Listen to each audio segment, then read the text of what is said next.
Okay, everybody. Hello out there. Can I have quiet? Let's do this. Hello. I'd like to call our meeting to order, and our city clerk, Kathy Valdez, will do a roll call. The record shall reflect that all members are present. If you all rise, we'll do the Pledge of Allegiance, which will be led by Councilmember Green.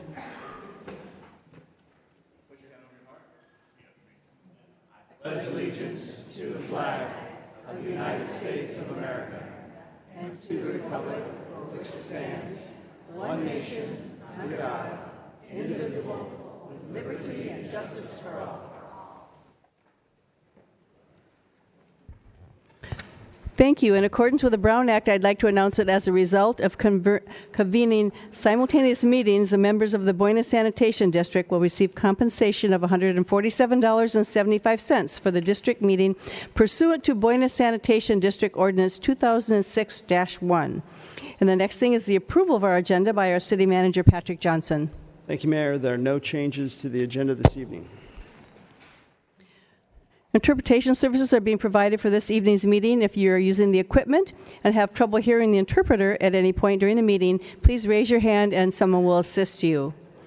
So we have one presentation tonight, and our Economic Development Director will introduce the item, and following that, Matt Sanford, Director of Economic Development, San Diego Regional EDC, will provide an Innovate 78 Economic Development update. Good evening, Mayor.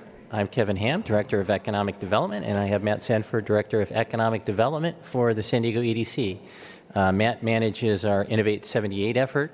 As you all know, our Innovate 78 effort is an effort to work together along the 78 corridor with the 5 cities to attract and retain companies. We have several successes.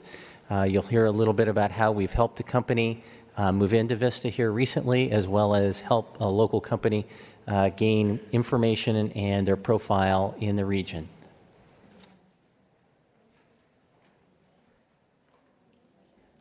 Thanks, Kevin, and good evening, Mayor, good evening, council members. Thank you for this opportunity to provide an update to you all this evening.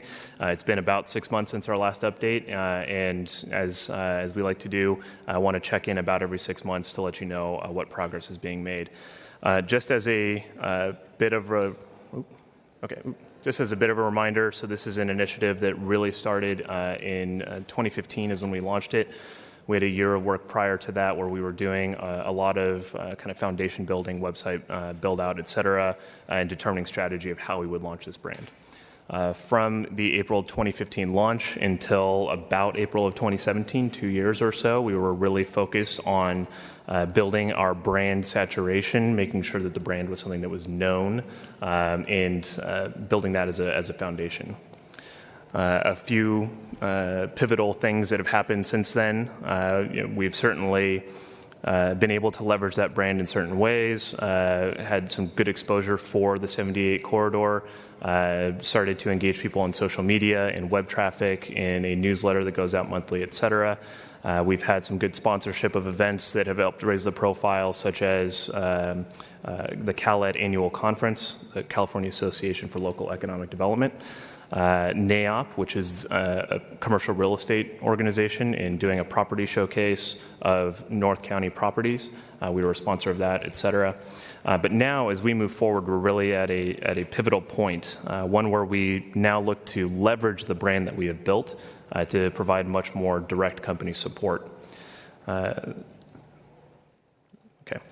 So an example of how this direct company support looks, in March of this year, we piloted a workshop program based on the state's Cal Competes tax credit.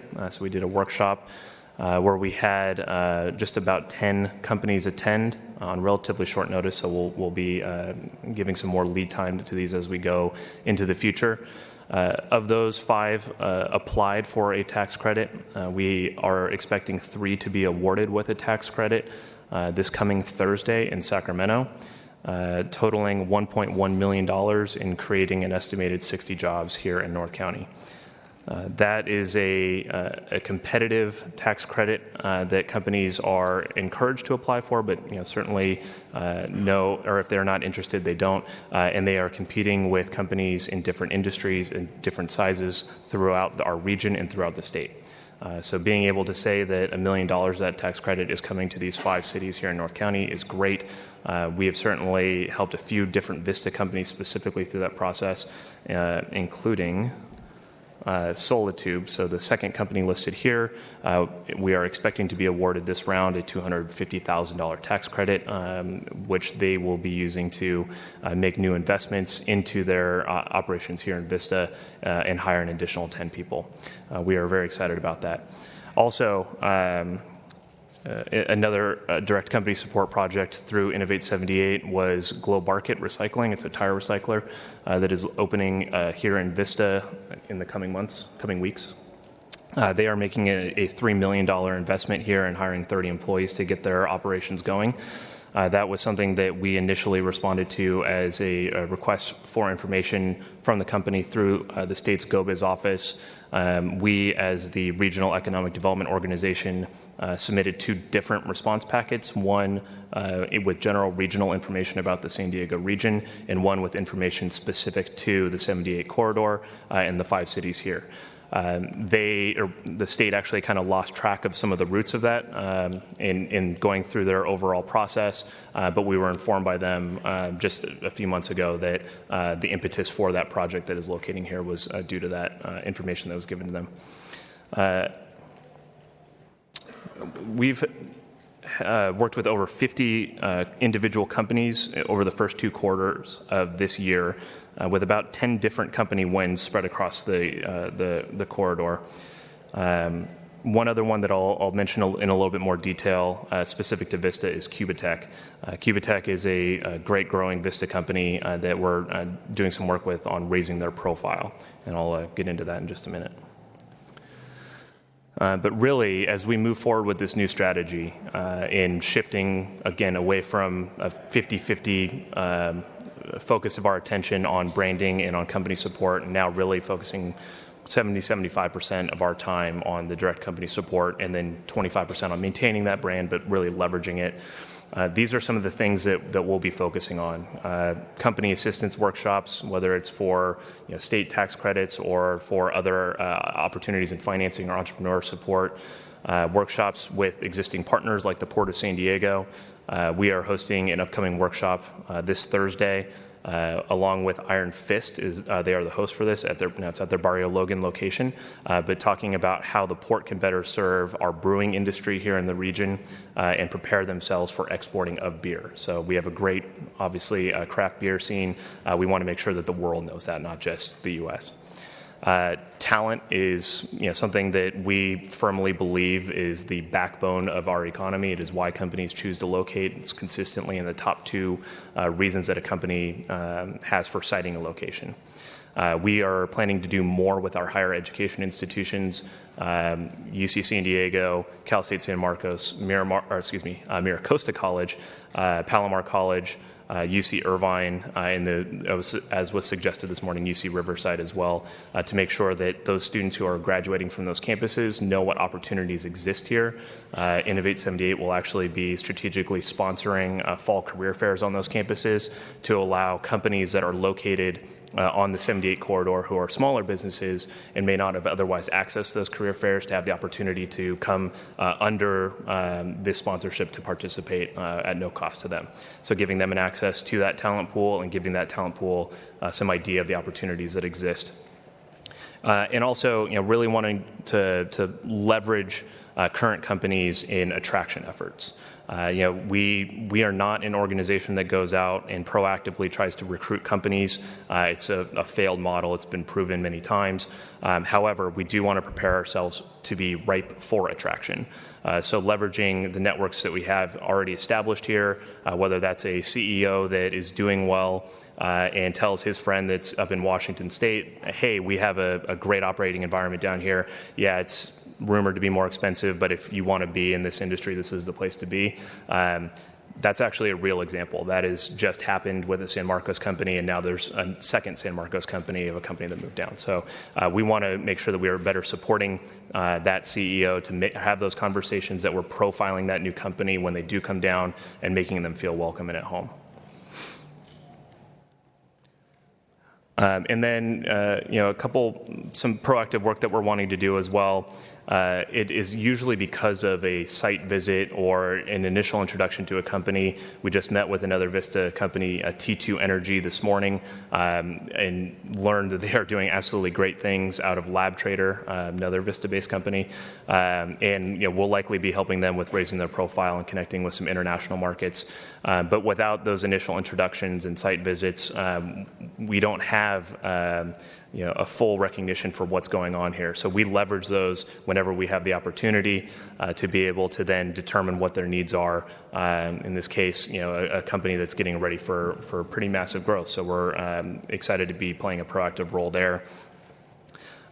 We already mentioned state tax credits, and then Cubatech as an example. So both doing a site visit there, but also we have an opportunity through another EDC strategy called Operation San Diego, where we have an immense focus on our Department of Defense and military communities here, defense contractors, et cetera, wanting to make sure that that is a well-supported economy and ecosystem here. So we have 40 chief information officers from different branches of DoD, Homeland Security, and some of our ally nations as well, coming to or through the San Diego region to do specific company tours, and we made sure that Cubatech was on that list of companies for visit. So we're certainly excited for that.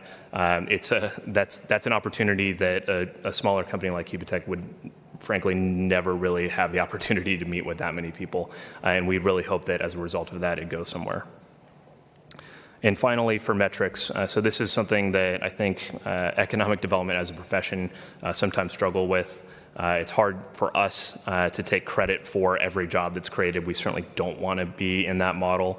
However, we do also want to show where we are doing good work. Moving forward, we're exploring with the 5 cities how we can have some dashboard level, really high level metrics that are more indicative of how the economy is doing, how growth is happening, jobs and wage growth, educational attainment, cost of living is something that's very important moving forward. Affordability is a huge issue. As well as some program level metrics that show how what we are doing plays some role in impacting those higher level indicators.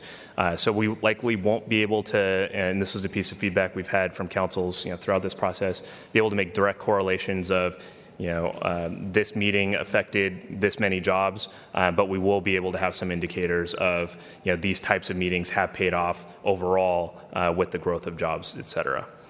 So with that, I'd be happy to take any questions. Thank you. Councilmember Aguilera. Thank you, Matt. That was very informative. And it's great that we have a big crowd here to hear all the good work that you're doing, and Kevin as well. Really appreciate that.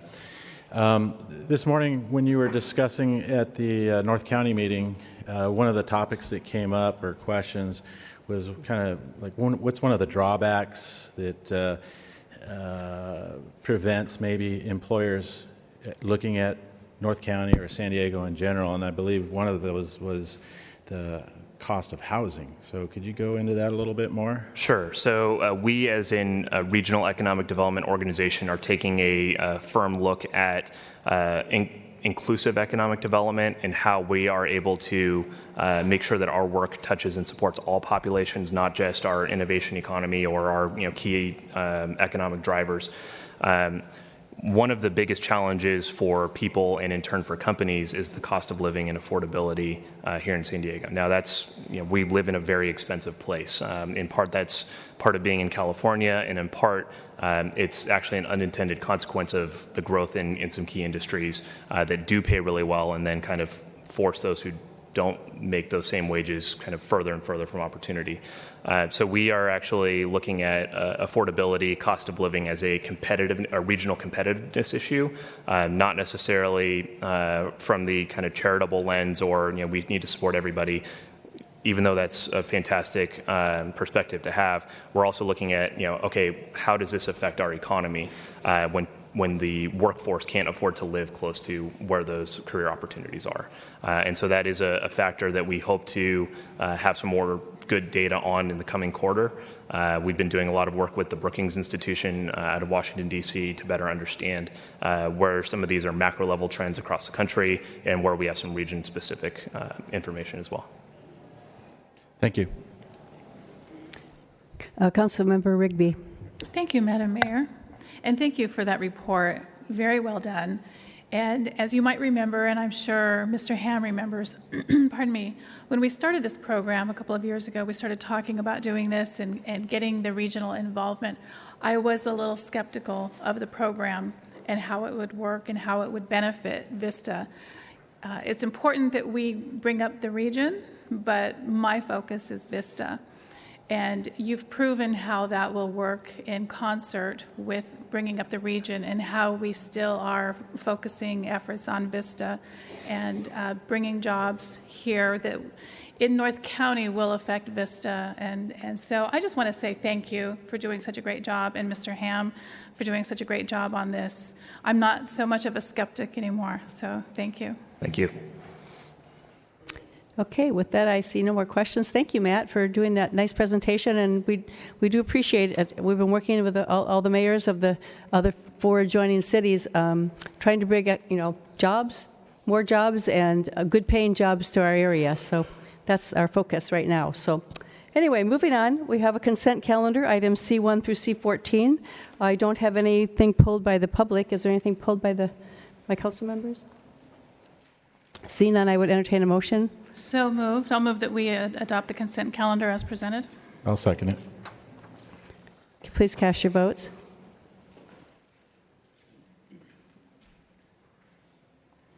Okay, the consent calendar passes unanimously. So that brings us on to our first public hearing, and that will be, this is a public hearing to consider proposed district boundaries for by-district elections for city council members, and the public hearing is now open.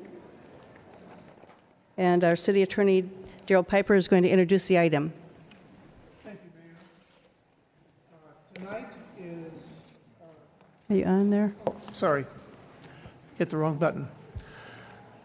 Tonight is the culmination of a process which began back in March to consider district boundaries for the city of Vista. This consideration was prompted, of course, by a threat of litigation over the California Voting Rights Act. To date, the City Council has held 5 public hearings. Tonight is the 6th, plus 2 community workshops and 1 informal workshop to discuss proposed maps. At the last City Council meeting, the City Council identified 5 maps to bring forward for discussion this evening and for possible adoption of an ordinance choosing one of those maps. As in all of our other public hearings, Dr. Justin Levitt from National Demographics Corporation is here and will introduce the maps that are being considered this evening. Thank you, Mayor. Thank you, Council. And thank you, Mr. Piper, for that introduction. And thank you to all the members of the public who participated and really made Vista's districting process a real success. My presentation today is fairly short. I just really want to kind of go through the basic schedule, the 5 draft maps that we have, and that's pretty much be here to answer any questions you might have, especially as we move into the later stages of the process. Just to remind people, I know Mr. Piper's already mentioned all of the hearings that we've had going back all the way to March. The first 2 districts that so basically what we're doing here tonight, moving to district elections, will not impact any member of the City Council directly in terms of their current terms. So the first 2 districts that have elections in November 2018, plus the mayor's race, will be in the districts which are currently on the 2018 cycle. contain the representatives currently on the 2018 cycle. The remaining 2 districts will hold their first election in 2020. For those of you who are looking to the future, in 2021, we will get new census information about the total population, and so we'll be looking at where the city has grown and changed. And so these lines are pretty much temporary. They'll be just used for these next 2 elections. Now, at the last meeting, the board had 5 focus maps, and we're presenting them here in the order in which you voted on them at the last meeting. And these were the purple map, the ADIRDO 1 map, the UP Students map, the NDC Green map, and the C. Vargas 1 map. These are all the same maps that we had. I know we talked last time about minor changes. These are exactly the maps that we had at the last hearing. So we're meeting our AB 350 7-day window on having these posted on all of these options. Just to give you a brief reminder, in terms of the criteria we used in drawing the plans, we followed all of the guidelines in terms of the federal requirements, equal population, the districts are substantively equal. We followed the requirements of the Federal Voting Rights Act. Each of these maps has at least 1 district in which Latinos make up a plurality or majority of the eligible voters. And race was not the primary consideration behind any of these seats. In addition, we paid attention to the traditional criteria, and as we mentioned before, we received over 30 maps from members of the public, or I said 18 maps from members of the public. I think we had 30 maps total, including the ones that did not meet all the requirements, but still came up in terms of our conversations about the communities making up the city of Vista. These maps take into account the shapes of the district, the natural boundaries, the growth of the community since 2010, as well as respecting the fact that the residents of the city have elected a city council and avoids pairing head-to-head contests. And so just to kind of briefly restate this, as you look at this, the highest Latino citizen voting age population is in District A in all the maps, and it ranges in these 5 drafts from 48% to 53%. In addition, there's another district, generally either B or C, where Latinos make up over 1/3 of eligible voters. And so we believe that these plans would be strongly defendable under the Voting Rights Act. And with that, I open it up to discussion, and I look forward to your direction today. Okay, thank you so much. Councilmember Aguilera.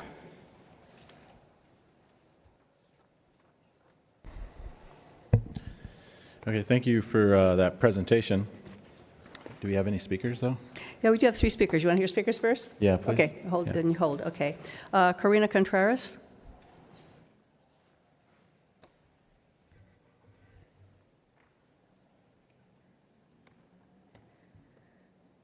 Hello. I'm happy to see this process go all the way from the beginning to the end. I was fortunate enough to be at the first meeting that discussed this, that was actually, part of the minimum requirement needed. At this point, I want to say a few things. As we were told in 2021, with the new census data, we'll most likely look at new maps. I definitely want that process to be a lot more inclusive of public engagement. We need civic discourse when it comes to this. I know on paper it seems like we did a great job, right? But every single meeting that we've had a lot of new people come up and say, I'm just learning about this.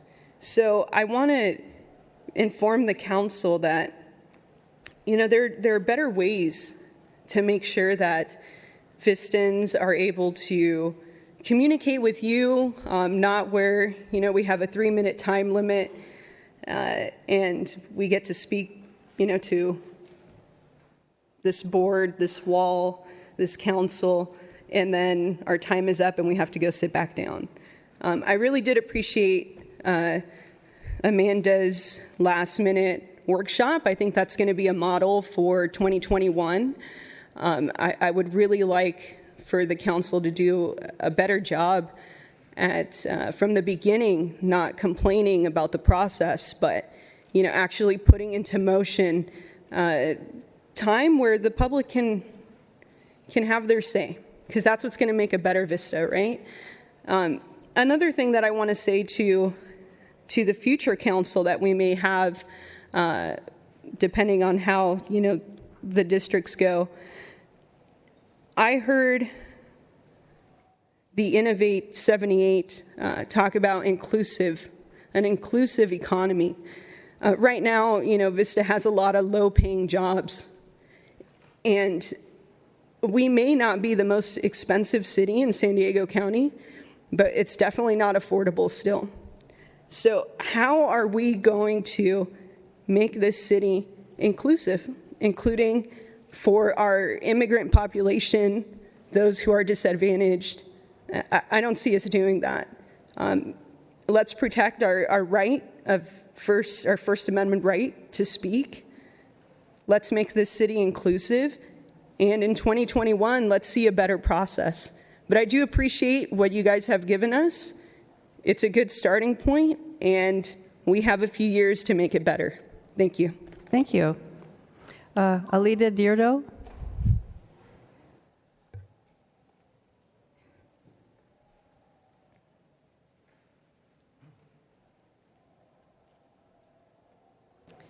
Good evening. I am the A. Deardo on one of those maps, and the reason that I wanted to speak is to give you a little bit of a understanding as what my premise was and the reason I drew it that way.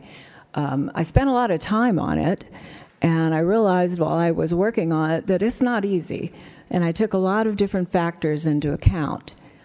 But the main item that I believe stresses out more people and is universally hated is terrible traffic and the traffic flow in town and everywhere, of course.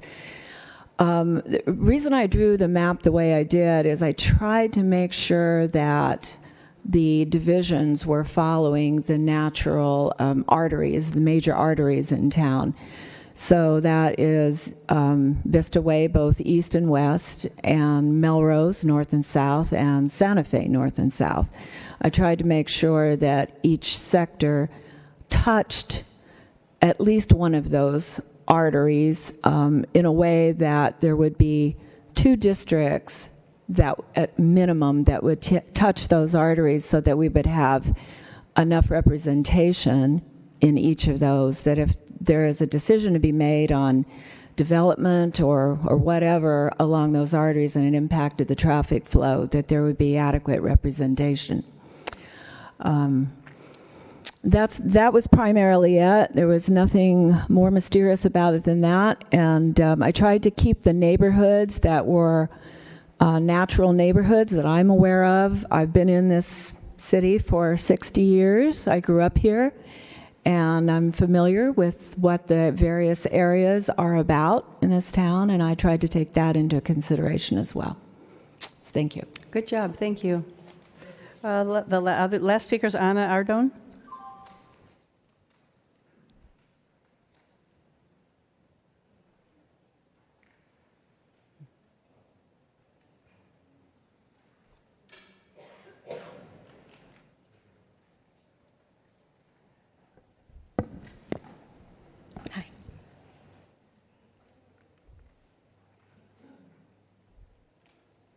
Ana Ardon and friends. Yes. Universidad Popular. Good evening. I'm here with my colleagues, my compañeros y compañeras de Universidad Popular. My name is Ana Ardon, and I am a Vista resident and a community educator in Universidad Popular. And on behalf of Universidad Popular, we commend the City Council for facilitating the by-district election process. You may be more familiar with us now. We're a community education initiative that fosters civic engagement. Most of our students live in North Vista, a vibrant area of the city where many working-class Latino, immigrant families, and small business owners live. This is also the area in which we do most of our community education. We spent many class sessions learning about voting rights and the electoral districting process. And with our new knowledge, we participated in drafting a map for your consideration. Learning about and participating in this process were not easy tasks, but we saw it through because we believe this is a very important step to improve our democracy in Vista. We thank you for considering our map, and we also support the purple map. Both maps closely represent the needs and the identity of our communities. Whatever your decision tonight, we are satisfied knowing that we were part of this democratic process. And as engaged civic leaders, we look forward to collaborating with you to improve pathways to civic engagement for all Vistans. Thank you. Thank you, and thank all of you for taking the time to do the map.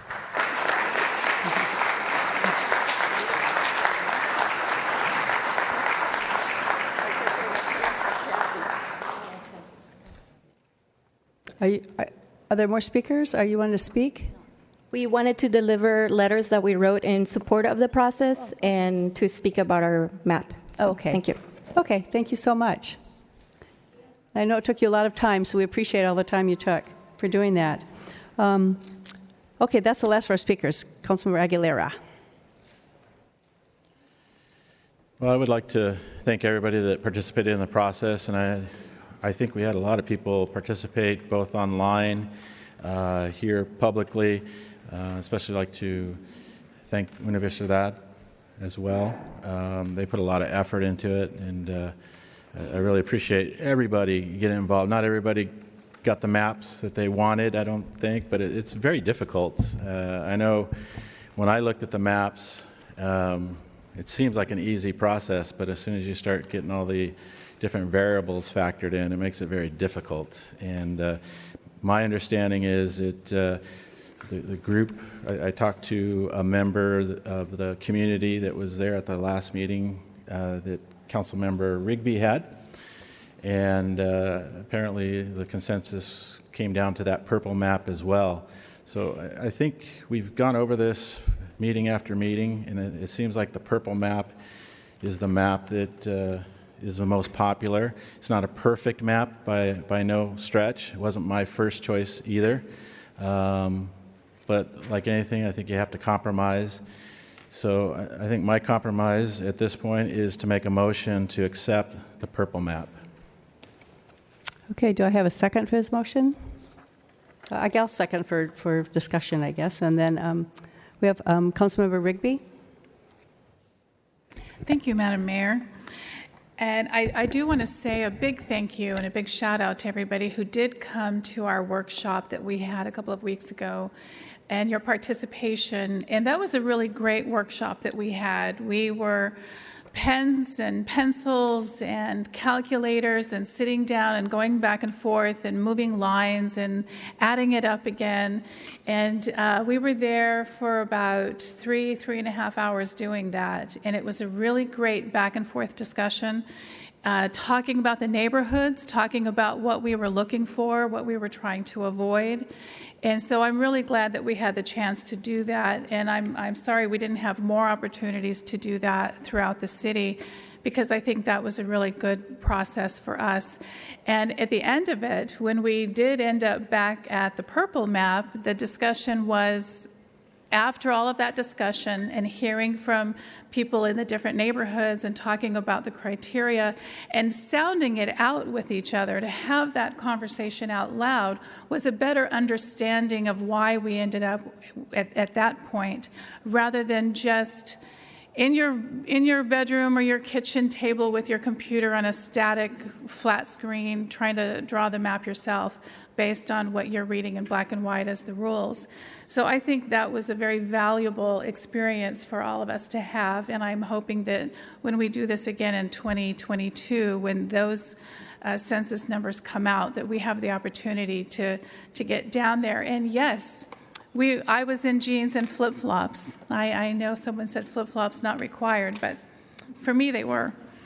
So we did decide on the purple map, and I'm okay with the purple map as well, but I was tweaking a little bit, and I don't know, the city attorney can tell me, or Dr. Levitt can tell me if tweaking is something we can do, because I was tweaking the purple map a little bit and came out with another map where the numbers are in what I came up with District A, and I have one if my colleagues want to look at what I'm talking about.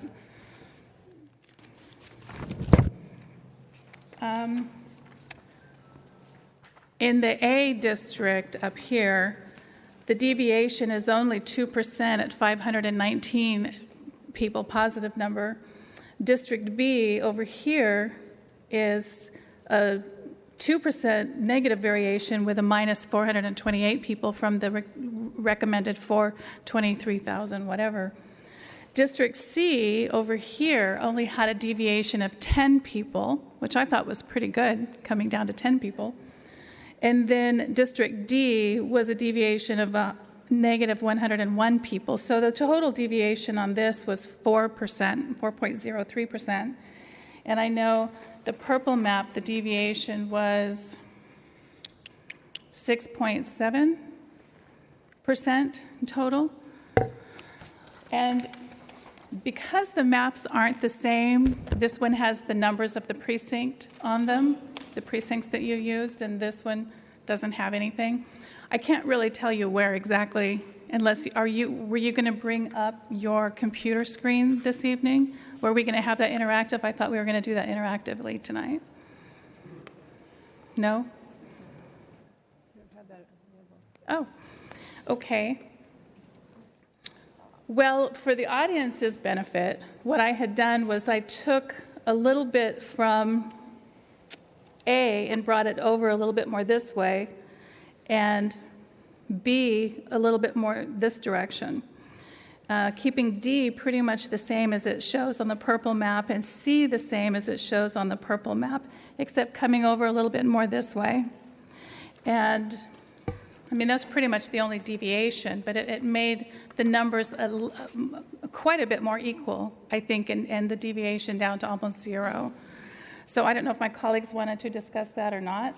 I'm open to comments. I see the city attorney hitting his button. Yeah, I was just wondering legally because we were supposed to have all our maps, and I thought a week ago or more, and so I didn't know if that was... Well, I had asked a couple of times, and they said, and we voted on them with modifications.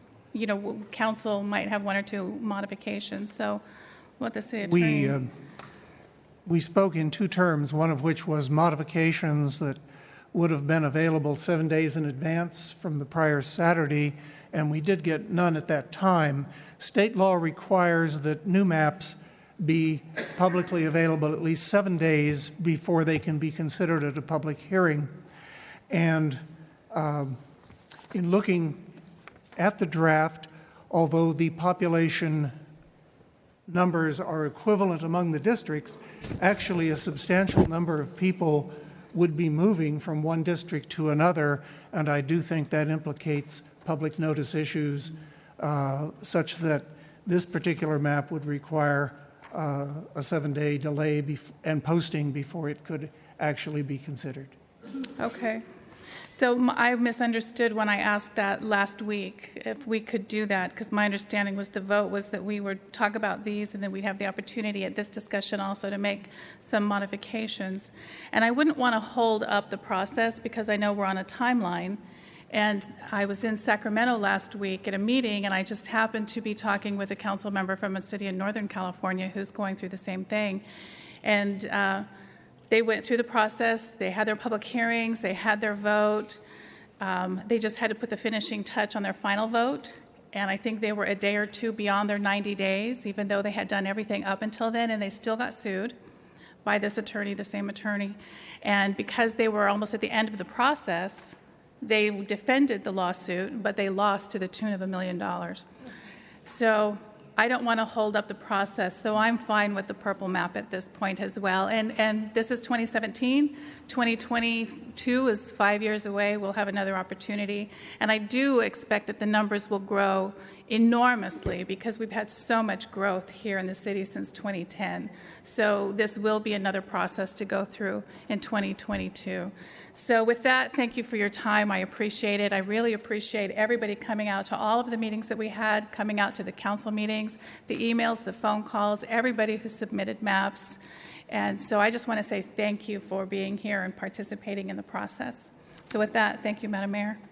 Yeah, and our population did, it's like 94,000 we're working off here, and I think right now we're at 101, a little over 101. So I expect in another 3 or 4 years, it's going to be a big change in population. So, okay, Councilmember Green. Oh, yeah.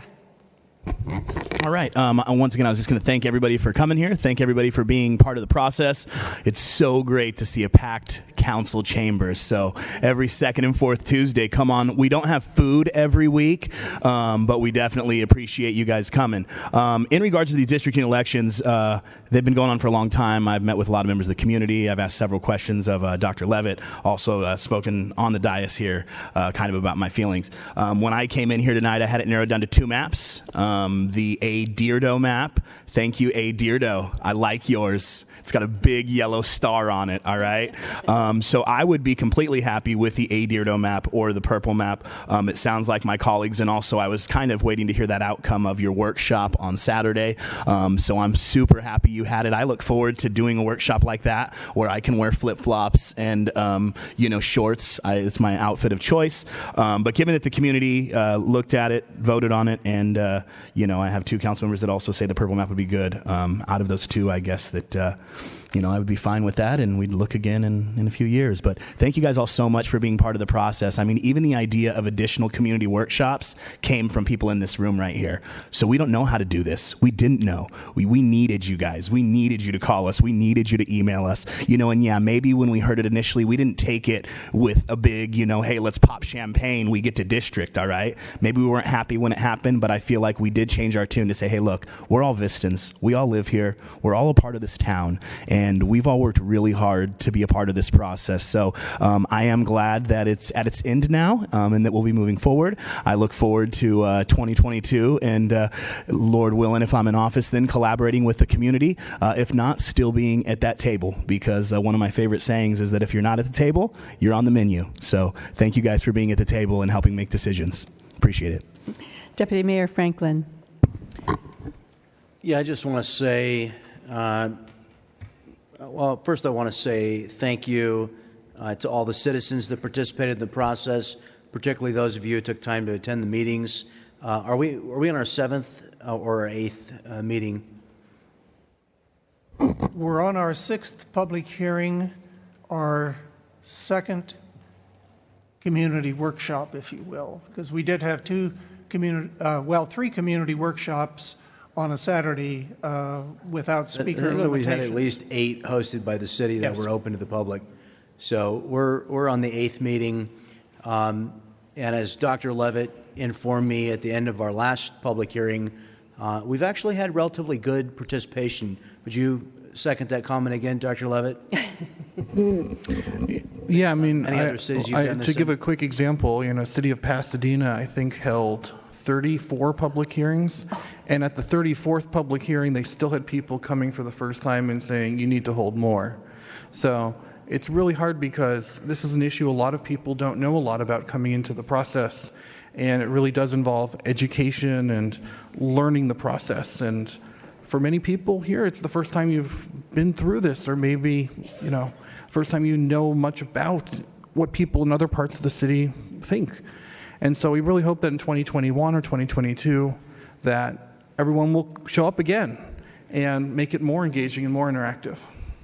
Well, I know that my colleagues did as well, but I reached out through Nextdoor and Facebook. I also took it upon myself, and I know some of my colleagues joined me in doing this, but I telephonically contacted thousands of voters, as I thought it was important to get the word out about these meetings. And so I know that I'm satisfied personally that I spoke to thousands of people and got the word out about this issue. The interest, was not overwhelming, but it was promising, and again, in comparison, I think pretty good.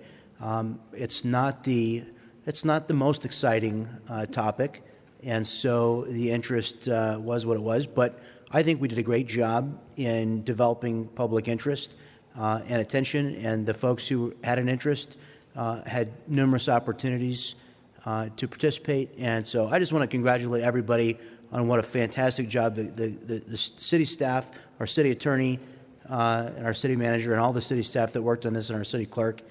I just really appreciate all the time and effort. And then I want to close by saying that after having reviewed the 5 maps that we advanced to today's meeting, I agree that the purple map is the best of the choices that's in front of us. Would it be out of order for me to suggest at this time that we go ahead and number the districts? Could that be appropriate? Number instead of ABC? Number? Yeah, because typically they're numbered.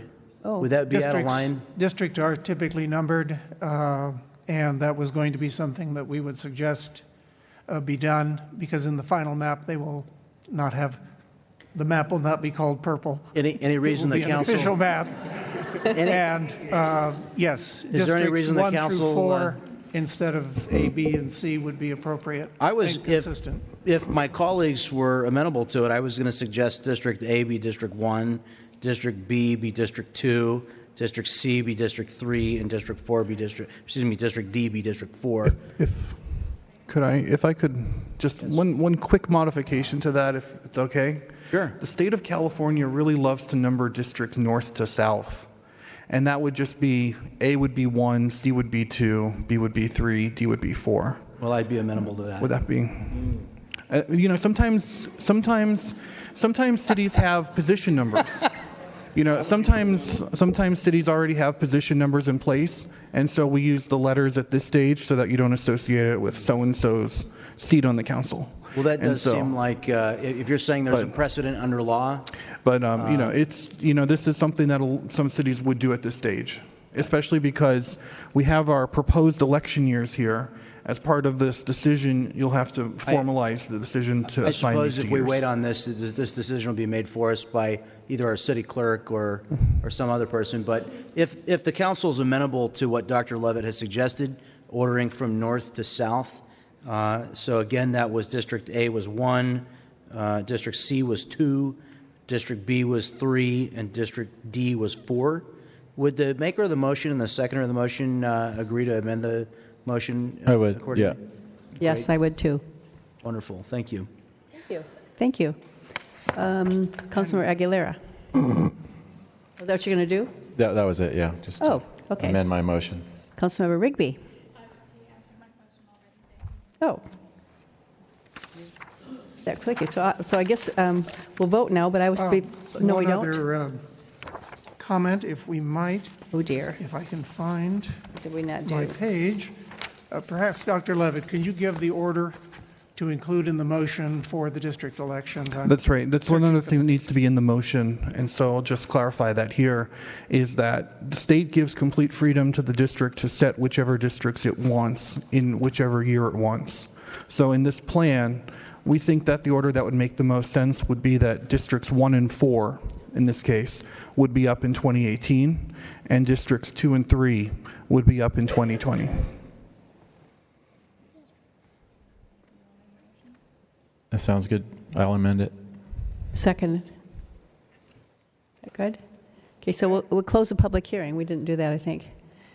And then, do you need to read the, just to go to staff recommendation with the map number? How do you want us to word this? Just, it says the action, close the public hearing, that's easy. And then introduce and adopt the city ordinance 2017, but you're supposed to say that because you made the motion. Well, is it? Okay. Introduce and adopt City Council Ordinance 2017, amending Chapter 2.16 of the Vista Municipal Code and establishing and implementing by-district elections for City Council members. So we're going to close the public hearing, and that's the motion. Got it. Including the rest, the purple map, and including the numbers. I thought you had right? some secret notes. And the ordering of the elections. Pardon? And the sequencing of the elections. And the sequencing of the elections. Thank you. Okay. Okay, got all that? Yeah. City So Clerk? the motion, do you need to repeat? Need me to repeat it? Okay. So the motion is to close the public hearing, introduce and adopt City Council Ordinance number 2017, amending Chapter 2.16 of the Vista Municipal Code, and establishing and implementing by-district elections for City Council members, as well as numbering the districts from north to south, with A being 1, C being 2, B being 3, D being 4 on the purple map. And the motion is for the purple map. And the election part. Oh, and the election years to be districts 1 and 4 in 2018, 2 and 3 in 2020. Okay, now it's perfect, right? I don't know about perfect, but I think it works. Okay, so please cast your votes.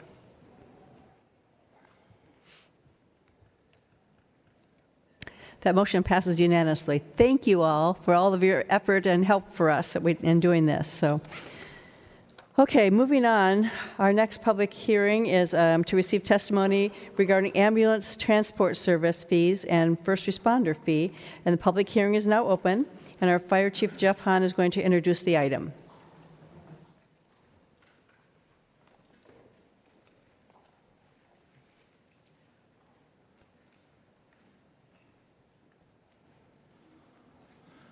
Good evening, Madam Mayor and members of council. I am recommending that we hold and conduct a public hearing to receive testimony regarding the adoption of the ambulance transport service fees and first responder fee, and adopt a city council resolution amending the ambulance transport service fees and establishing a first responder fee. On May 9th, 2017, Council authorized the restoration of a 4th Advanced Life Support ambulance and directed staff to bring the options identified to fund the service back to the City Council for discussion, which we're doing tonight. General fund monies provide for a full-service fire department that is trained, equipped, and ready to respond at all times to calls for emergency service. While funding for emergency services is provided by the general fund, balancing these expenditures with the users of emergency medical services helps to distribute operational costs between taxpayers and users. All residents and non-residents who utilize the fire department paramedic ambulance transport service are charged a fee. Base rates are established to cover the fixed costs of personnel, non-disposable supplies, and equipment assigned to the ambulances. The ambulance fees have been allowed to be adjusted annually based on the ambulance inflation factor, or AIF, which is set each year by the federal government for Medicare fees. AIF is based on the percentage increase in the Urban Consumer Price Index with certain adjustments, as outlined in the Social Security Act. However, staffing and equipment costs have increased beyond the AIF over time. In addition, changes in Medicare and insurance reimbursement have had a negative impact on the amount of revenue collected. On May 9th, 2017, City Council authorized the restoration of a 4th ALS ambulance along with options to help fund the ambulance. Adjusting and restructuring the ambulance transport service fees was one of the options presented.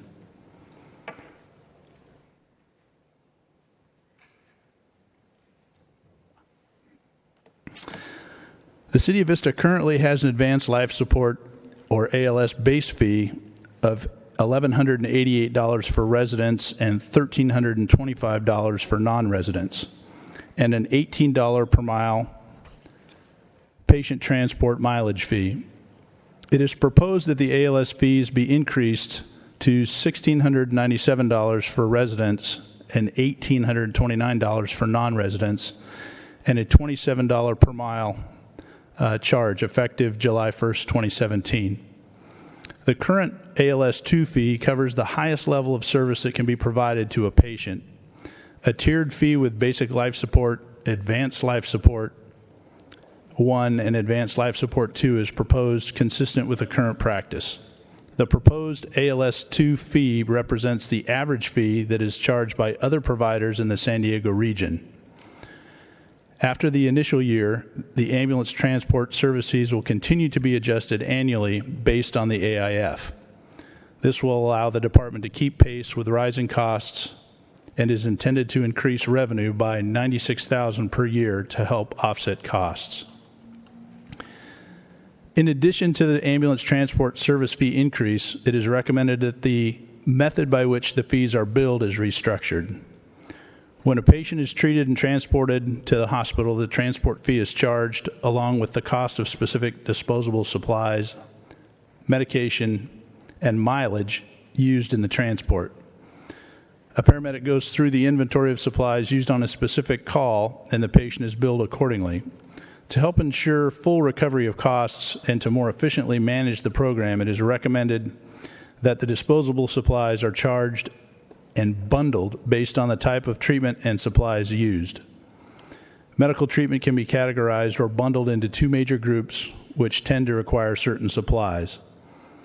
Disposable supplies will be charged based on which group the treatment provided to the patient falls into. There's also an additional fee for advanced airway management, defibrillation, and cardioversion. Mileage, medication, and oxygen fees will continue to be charged separately. The restructuring changes are not expected to generate additional revenue, but rather more accurately charge for supplies used.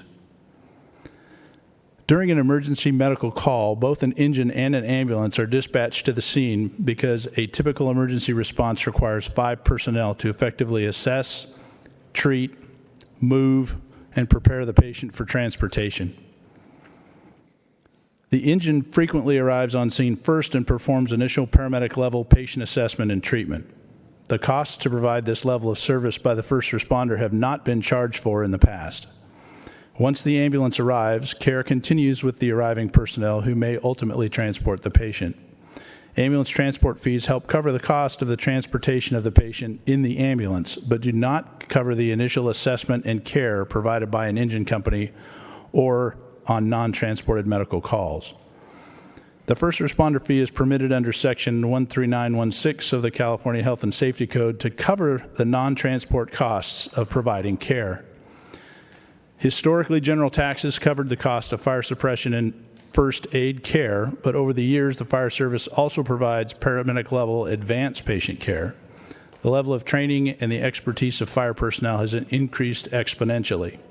The first responder fee addresses this change in the level of fire department services provided.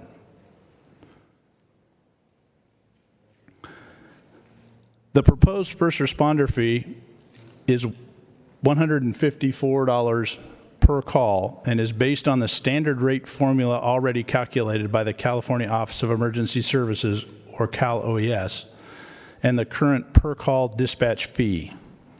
The standard rate formula calculated by Cal-OES is based on each jurisdiction's costs, such as pay rates, benefits, etc., and by equipment type, all on a per hour basis. This calculation is updated annually, and that annual adjustment would be applied to the fee calculation. This hourly rate has been reduced to 30 minutes to represent the commitment time on a medical call for an engine. The first responder fee will only be charged if an engine is involved with providing medical care to a patient. Calls for service where the engine performs firefighting duties, public service duties, or other functions not related to advanced life support skills and capabilities of the crew will not generate a fee. If the patient is assessed and treated by the first response company and also transported, this fee will be charged along with the ambulance transport fee.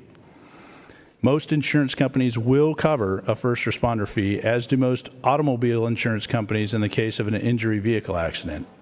The intent of the program is to bill insurance companies as is provided for in the code. The conservative estimate for a first responder fee is $90,000 per year to offset program costs. These fee programs have been included in the operating budget, which is scheduled for your consideration later this evening. Staff recommends the City Council amend the ambulance transport service fees and implement the first responder fee. That concludes my presentation. Thank you, and I'm available for any questions. Okay, and I have one speaker. Do you want to hear the speaker first? Okay. Okay, Emery Lambert.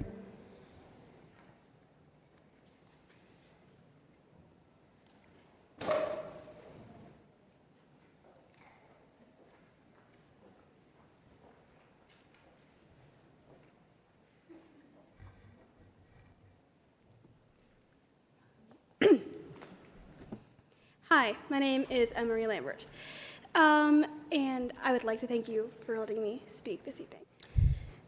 So the reason I wanted to speak is because that I have lots of health issues that I might need to be hospitalized for. I just wanted to let you know that. And even though I do have insurance, a lot of people, especially elderly people and people who just can't afford insurance, will be significantly affected by this movement. And it's not real, and it doesn't really, it's not fair to them. And also, it's not super clear if you guys are if you are including undocumented people in your non-resident, because like residents, and because I just wanted to know, I wanted that to be more cleared. And also, what happens to if people don't have insurance and they really, really need this care and they can't pay the bills? Is the city just supposed to let them go without care, or are they just supposed to be expected to go into debt because of this? It's just a bunch of this movement raises a lot of questions for me. Okay. That all? Yes, that is all. Oh, okay. Thank you. Now we have somebody who will answer that. Who do you want to answer that? Sure, I'd be happy to. As the fire chief explained, that anybody that doesn't have insurance will not be negatively impacted by these fees. The fees are billed to people that have insurance or Medi-Cal, Medicare. So, Emery, did you hear him, what he said?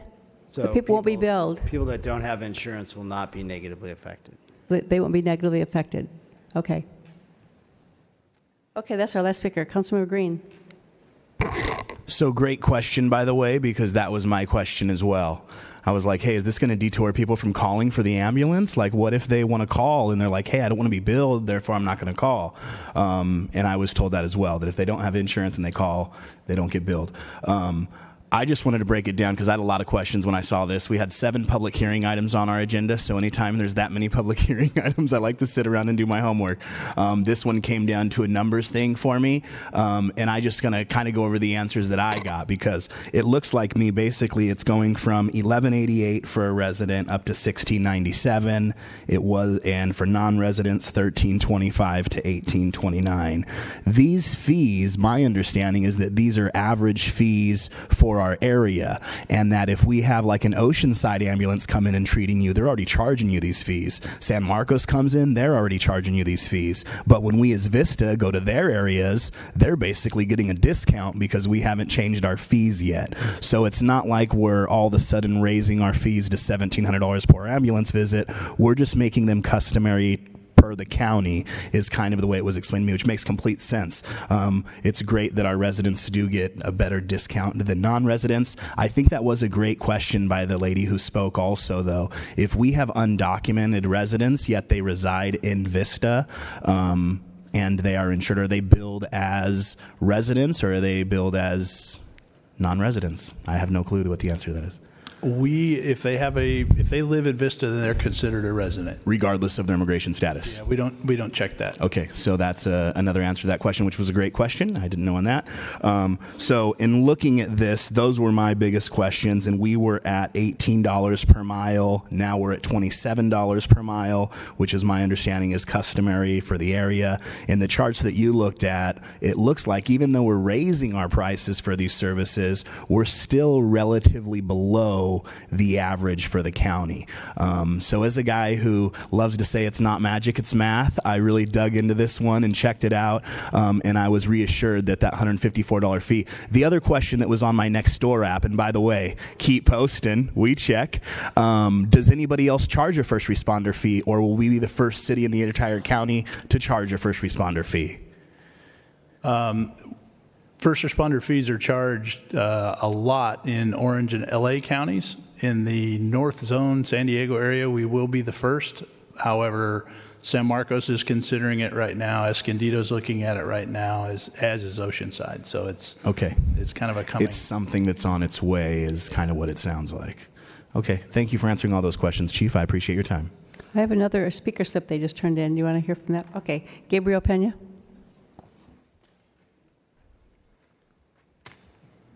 Good afternoon, Mayor and Council. Thank you.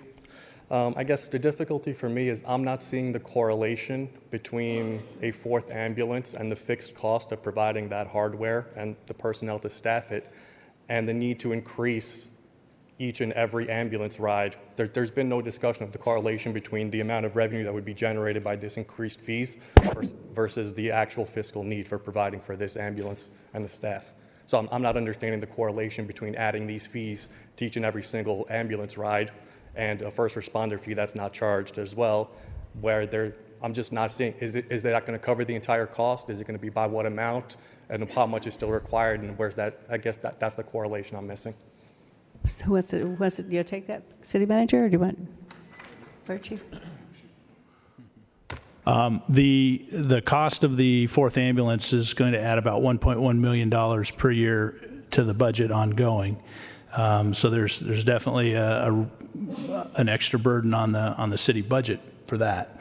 And then looking at our fees that we're currently charging, and even with if these new fees are approved, we're not going to be collecting anywhere near the amount of money we would need just to support that one ambulance and the difference in fees, much less the entire program. So we're taking a step in that direction to try to balance what the taxpayer pays and what the user pays to make it somewhat more equivalent.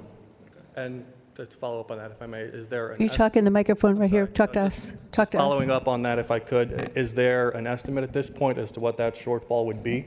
Assuming all of these fees are instituted, what would still be required to fund the ambulance totally? And how is that going to be accomplished?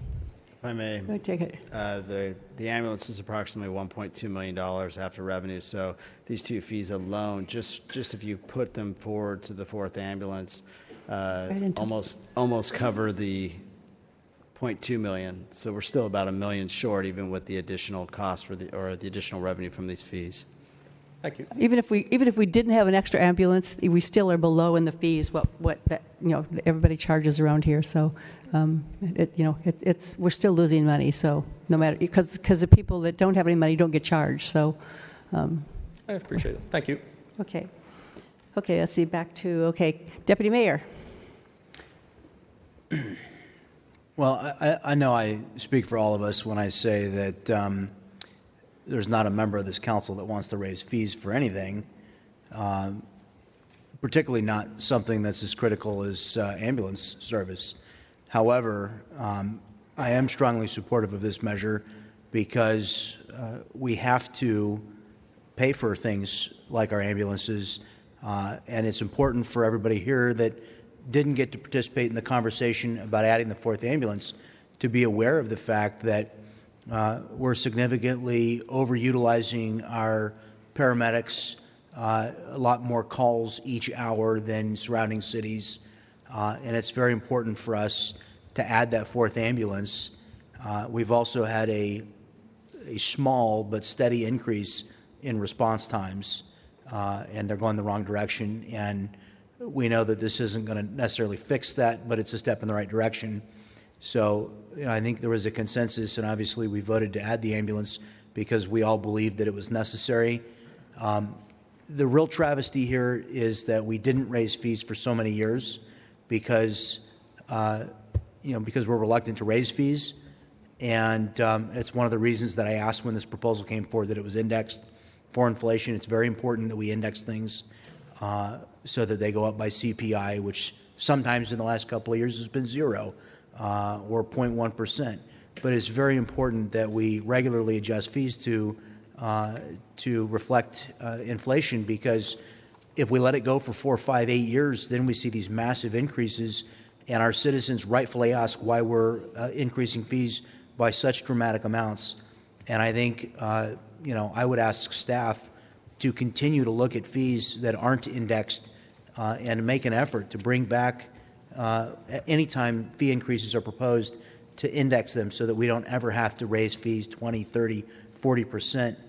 That's not something that we ever want to do, but in this situation, it's clearly necessary, and it's dramatically short of truly what's needed in order to fund this fourth ambulance and what would really be the true cost. I don't know if you know offhand what the real true cost is, but it's significantly more, I would guess, by an order of a magnitude of 10 or greater, it's probably above $10,000 or something like that if you really divided out the cost of what it costs for an ambulance to show up at your house. It's a very expensive infrastructure that the city maintains, and we just have to pay for it somehow. And for us to be at the average for our surrounding area, I think, is the right thing for us to do. So I am supportive of it, even though, like I say, it's with a heavy heart that we vote to increase fees for something important like ambulances. But I appreciate you making clear that folks who don't have insurance aren't being charged, and it's not going to affect people of lesser means, and it's not going to impair anybody's decision to dial 911 and ask for an ambulance when they need one. So thank you.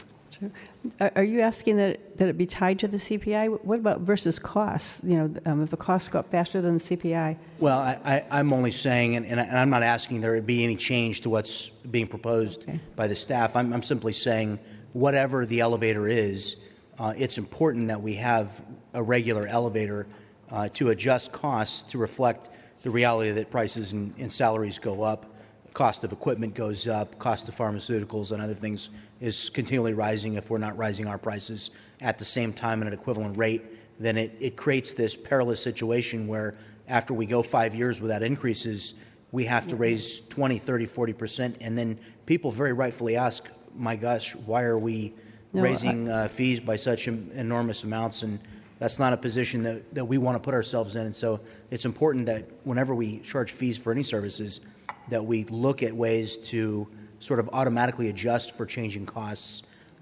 So are we asking them to look for something to put with this? So I believe that's part of the proposal. Yeah, there's an ambulance inflation factor within this. That's there is, set by okay. Medicare. It's on section 1D.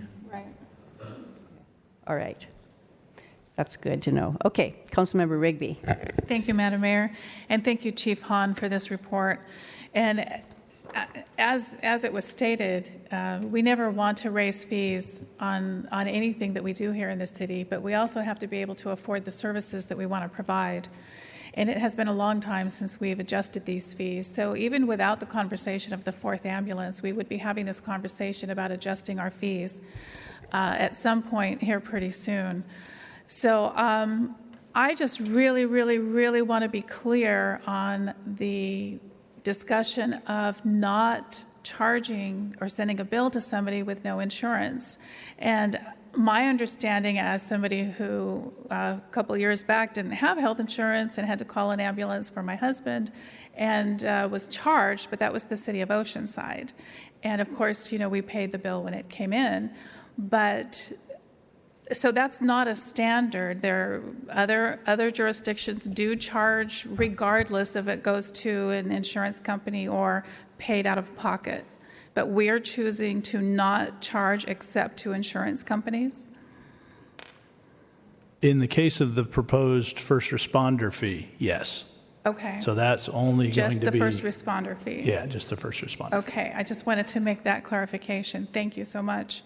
So with that, I would go ahead and move that we close the public hearing and approve this as presented.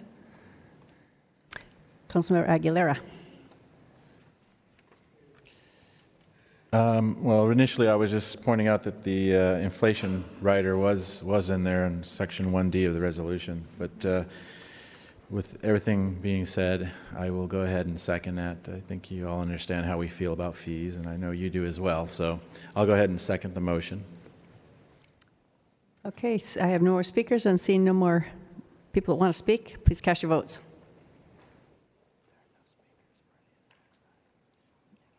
That motion passes unanimously. So the next item, the next public hearing, number 3, is this is a public hearing to receive testimony regarding the collection of delinquent 2016 weed abatement charges, and the public hearing is now open. Chief Hahn is available if anybody has like a presentation, but we have no speakers. So, Deputy Mayor Franklin. Madam Mayor, I would move that we, with there being no speakers, that I would make a motion to close the public hearing and adopt the resolution proposed by staff. I'll second that. Okay, I have a motion and a second. Cast your votes.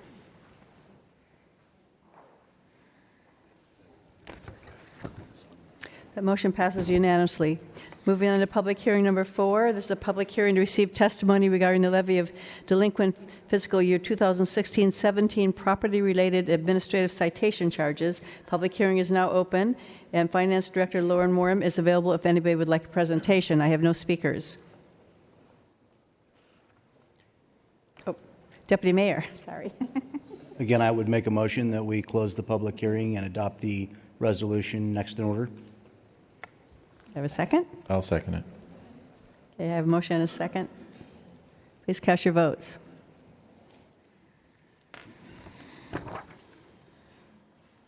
That motion passes unanimously.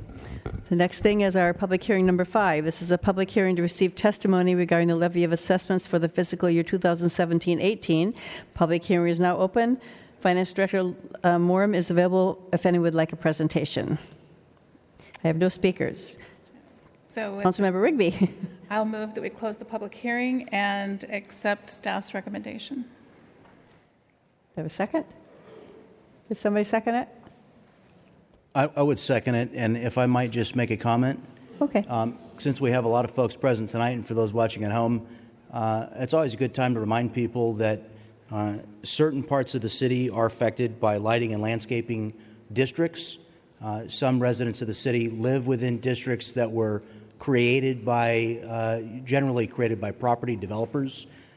When they turn projects over to the city, the residents that purchased homes in those developments agreed to be bound to pay an additional tax to that special district. And so in some cases, there are parts of the city where landscaping is taken care of through the funds collected. And I think it's important to make note because it's a frequent comment about landscaping disparities in different parts of the city. But it's important to note that there are certain tracts of housing that are included in these special districts that do pay an additional tax to receive those services. And I know that I am and all of the members of the council are open to any residents that want to talk about forming districts that would provide those same services to their homes. So I just wanted to make that point and second the motion. Okay. Did you make the motion or did you second? I can't remember what we did here. I made the motion. You made the motion and you seconded it? Okay. No speakers. Please cast your votes. That motion passes unanimously. So moving on to public hearing number 6. This is a public hearing to receive testimony regarding the collection of delinquent sewer service charges. Public hearing is now open. Finance Director Warren is available if anybody would like a presentation. I have no speakers. Deputy Mayor Franklin. I want to make a comment here too. There's a thread on Nextdoor that's addressed sewer charges. And of course, we do have two different sewer systems in the City of Vista. We have the City of Vista system. We have the Buena Sanitation District. Again, I think it's very important to note that we have slightly different mechanisms for financing our sewer system. We don't have the same average quantity of tax revenue. And so I've been informed by staff in my inquiries based on those threads on Nextdoor that we've got a different basically structure for collecting fees that are sufficient to provide for the replacement of future infrastructure. There are some cities around us like Carlsbad, for instance, where property taxes are on the average much higher, and they're able to subsidize some of their sewer system through those higher average property taxes. We don't have quite the same ability in Vista, and so there are very real meaningful differences in how we arrive at the amount that we charge to recover our actual costs. And I'd also make the point that the city is in no way profiting on sewer charges, but that the fees are determined on an actual cost recovery basis. And I think that's important to note because there's been a lot of conversation about that issue. So I wanted to make that point. And I would also make a motion to close the public hearing and adopt the motion next in order. Do I have a second? Oh, Councilmember Green. That was exactly what I was going to state, so I will second his motion. Okay. And also these, your sewer taxes, they go on your property tax. So if you don't pay them, which is always nice to pay them later on their property tax. So, okay, cast your votes, please.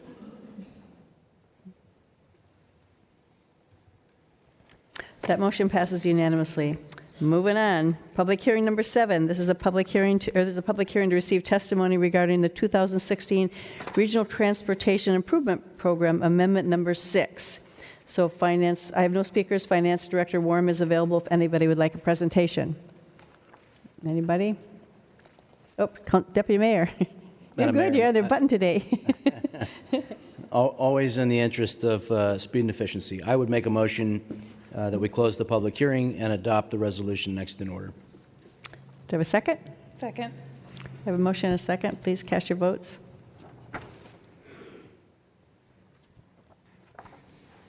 That motion passes unanimously. Okay, so moving on. Now we are to our discussion items. First discussion item is appointments to various commissions, boards, committees, and this agenda report includes my memo of appointments to fill annual and unscheduled vacancies. So, okay. It says here, would anyone like to make a motion? So I'd like to.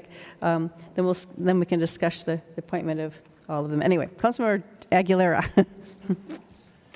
Thank you, Madam Mayor. I figured I'd better get in the game here, so I pushed my button early. I would like to go ahead and make a motion to confirm the mayor's annual appointments to the various commissions and boards and committees.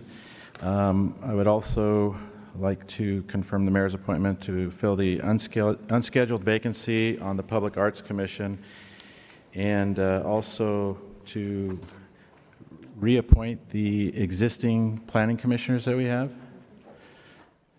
So that's my motion. Okay. Do I have a second? I second. Okay, I have a motion and a second. So I guess next speaker, Rigby. Thank you, Madam Mayor. We had a really great response from the community for our commissions and our boards. We had 2 or 3 days worth of interviews. So I want to say thank you to everybody who participated, who put in applications, who is looking to be engaged in the community on that level. And I did want to say that sometimes the discussion is we have the seats are open or they have to be reappointed every couple of years. And sometimes the comment is made that we have openings, but there are really no vacancies because people aren't getting off. And I'm of the mindset that being reappointed to a commission isn't a lifetime appointment. You have to, to me, you have to earn it. You have to be reappointed. You need to reapply. And we need to see that the person has been an effective commissioner for the city and for the city council. And to that end, there was one commissioner who reapplied for a commission that I really feel has not been a good or efficient voice for the city council. And I am not in support of the motion as it is, because I think that's where the discussion comes in, is the one commissioner for the Planning Commission. And, excuse me, we'd had some discussion a couple of years ago with our Planning Commission and some of the projects and some of the designs. And we wanted to make sure as a City Council that the vision that we had as a City Council for where we want our city to go was shared by the Planning Commission as the first stop for some of these projects that come before us. And so we had a workshop with the Planning Commission so that we could all be on the same page, that we understood what we were talking about and where we were going. And it didn't seem to really resonate a little bit. So we had a second workshop with the Planning Commission. And so I am looking for commissioners on the Planning Commission and all of the commissions that reflect the vision of the City Council and the city as a whole. So I was going to be talking about appointing Jeffrey Wilson to the Planning Commission, not reappointing the current commissioner. But I just wanted people to know that being a commissioner for the city is an honor to serve the city. And I really think that that's what we need to look at. And so I get disappointed when I hear people be told that, well, there are no openings because nobody's leaving.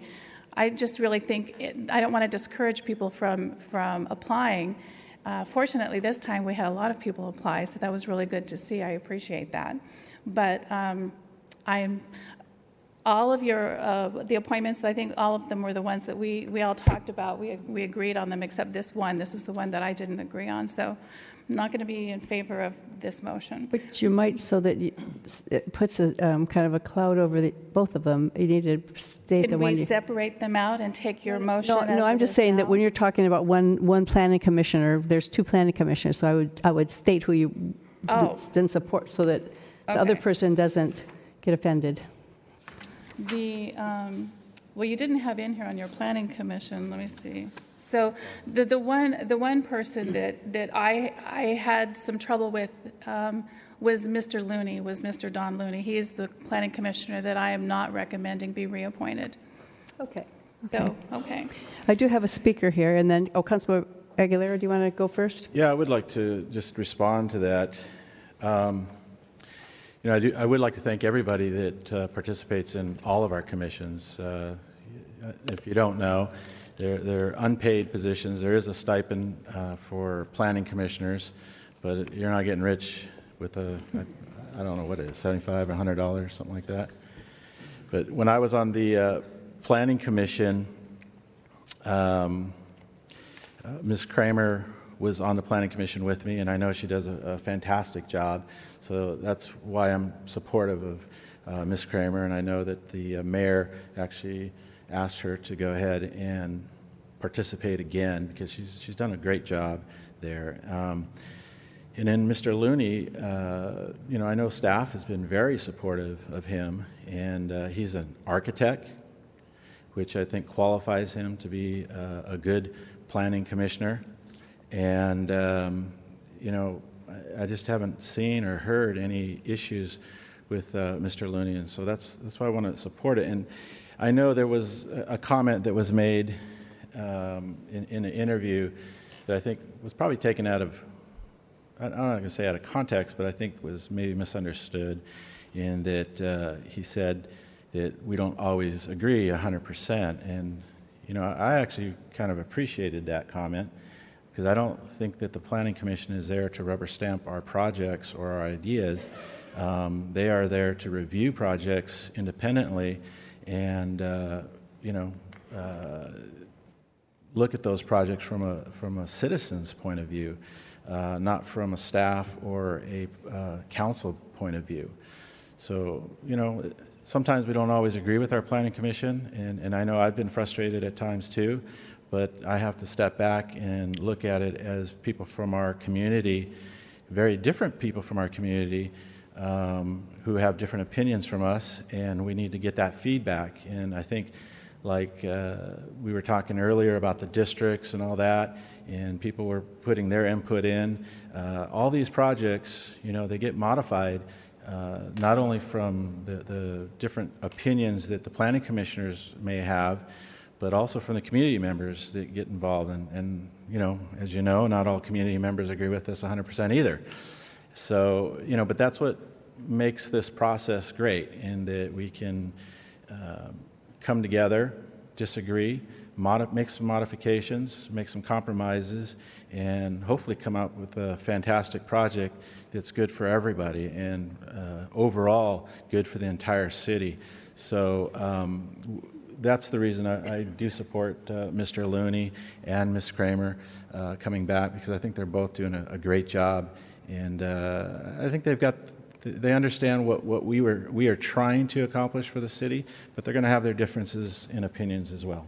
So, thank you. And one of the things in speaking with the members of the Planning Commission and actually staff and other people, they have a good balance, because they all come in with different ideas. They each have their own strengths and ideas, and so they put them all together, and that makes it always a better project. And so I think that we have a good group of people that are on there right now. So. Councilor Rigby, did you want to speak again? I did. I just wanted to clarify that the comment wasn't so much, well, we don't always agree. It's a good thing to have your planning commission that doesn't agree with your city council. And that's the gist of what I took objection to, because the Planning Commission is the first stop for these projects before they come to the City Council or before they are done, and they are based on what the City Council has put forth as a platform and a vision and et cetera.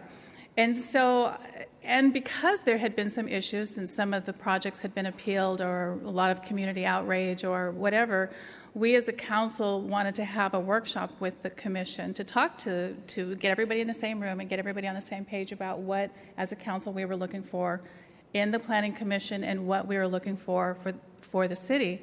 And then to have that a second time, and then to have that comment made, well, it's a good thing that we don't agree with the City Council. To me, that just went the wrong way. And nobody, I mean, I never dispute his ability as an architect or anything, but I think perhaps lost a little bit of the vision of what the purpose of the Planning Commission is in representing the city and the City Council. So that's just my position. So it's only fair that I put that out there as to my reason why. Deputy Mayor. And then I have a speaker. I'm going to make a motion that may well fail, but I want to preface it by saying that I was either the maker or the seconder of a motion to change the process by which we appointed the Planning Commission, and it was never my intent, nor do I necessarily know if it was the intent of the council, that we would conduct that process at a regularly scheduled meeting, but that we might perhaps hold a special meeting ad hoc to that purpose. I don't know if and I'm going to ask our city attorney and city manager, I don't know that our present ordinance prohibits that exact procedure.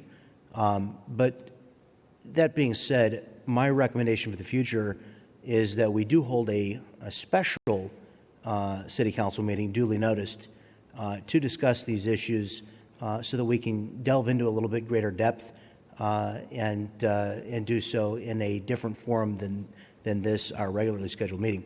For that reason, I'm going to make a motion and see if there's support for it, that we proceed with accepting the appointments for the CV for all of the boards and commissions except for the Planning Commission, and then I'm going to further move that we convene a special meeting of the City Council to discuss the appointments to the Planning Commission at a date and time of the city manager's choosing. And that, and I'm going to just add a suggestion that we do that in the future. But again, my motion is that we accept all of the boards and commission appointments with the exception of the Planning Commission, and that we reconvene in the near future at a special meeting to discuss the Planning Commission appointments in a special meeting forum. Our time is getting very short because we're dark in July, and so I don't know when they are sworn in for the second. You know, you'll need to have people on the Planning Commission. So do you have a second? Did you second that, Amanda? Could our city manager address that issue? Is there time to duly notice and convene a special meeting of the City Council for this purpose before terms expire? If the City Council wanted to, we do have time throughout the month of June to hold a special meeting. And I would second that motion. At a non-regularly scheduled meeting. So we already have a motion on the table. How do we do that? City Attorney? This would be considered a substitute motion. The vote would be on the substitute motion. No, I'm not going to do that. Okay. So then let's hear the speaker. Uribe Lopez.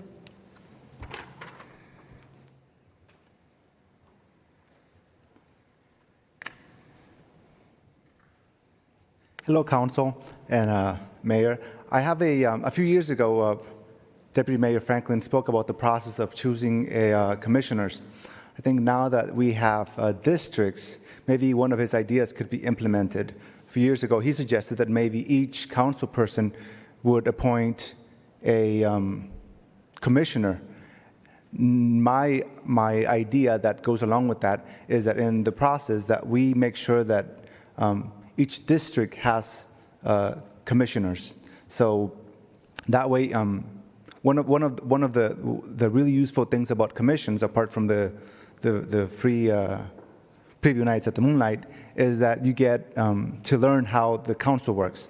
So we're trying to create a pool for future council people, and the commissions really work at that. So if we make sure that in the process we change the process to say that one of the requirements for the commissions is that there be people from every district represented in those commissions. I think that would be helpful. Maybe, obviously not this time around, but maybe consider that for the future. Thank you. Thank you. Councilmember Rigby.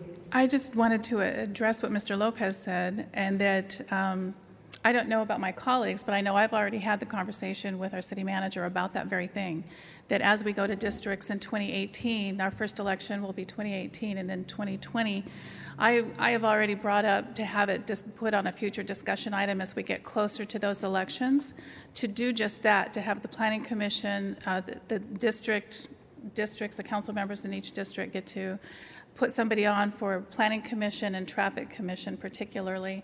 Other commissions we'd have to review, but those were the two top ones that I thought needed to have specific district representation. So I just wanted you to know, Mr. Lopez, that that is something that will be coming before the council. Deputy Mayor. Could I amend my motion to include that topic to be agendized at the same special meeting so that we can have that exact conversation either before or after? Who are you asking? I'm amending my motion so that we can discuss that issue at the special meeting. If Councilwoman Rigby, did you second my motion? That's two different things, though. Yeah. Completely. Can we save that for? Sure. Okay, so we're back to his motion. Okay.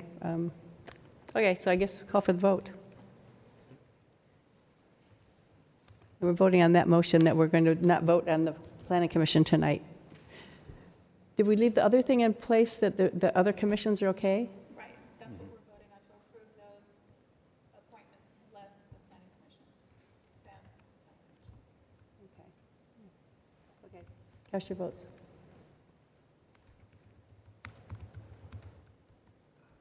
Okay. That motion fails.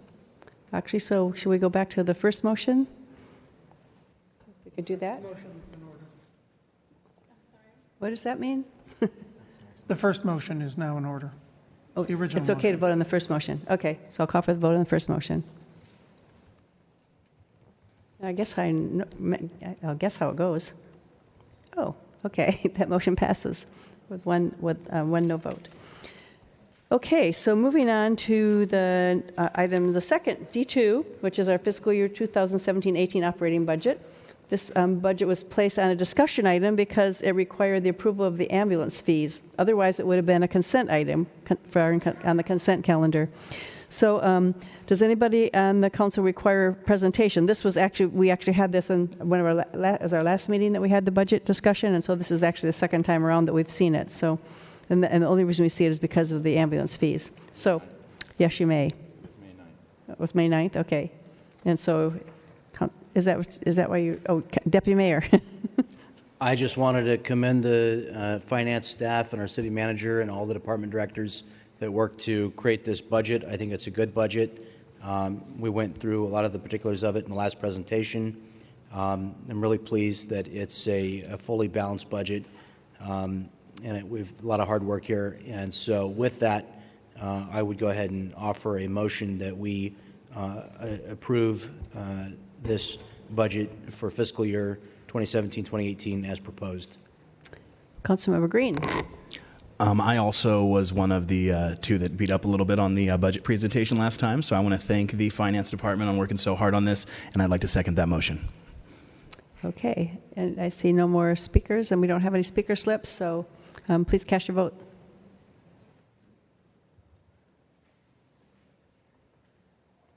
That motion passes unanimously. So that takes us to our oral communications. Each speaker is given 3 minutes to speak on matters not on the agenda.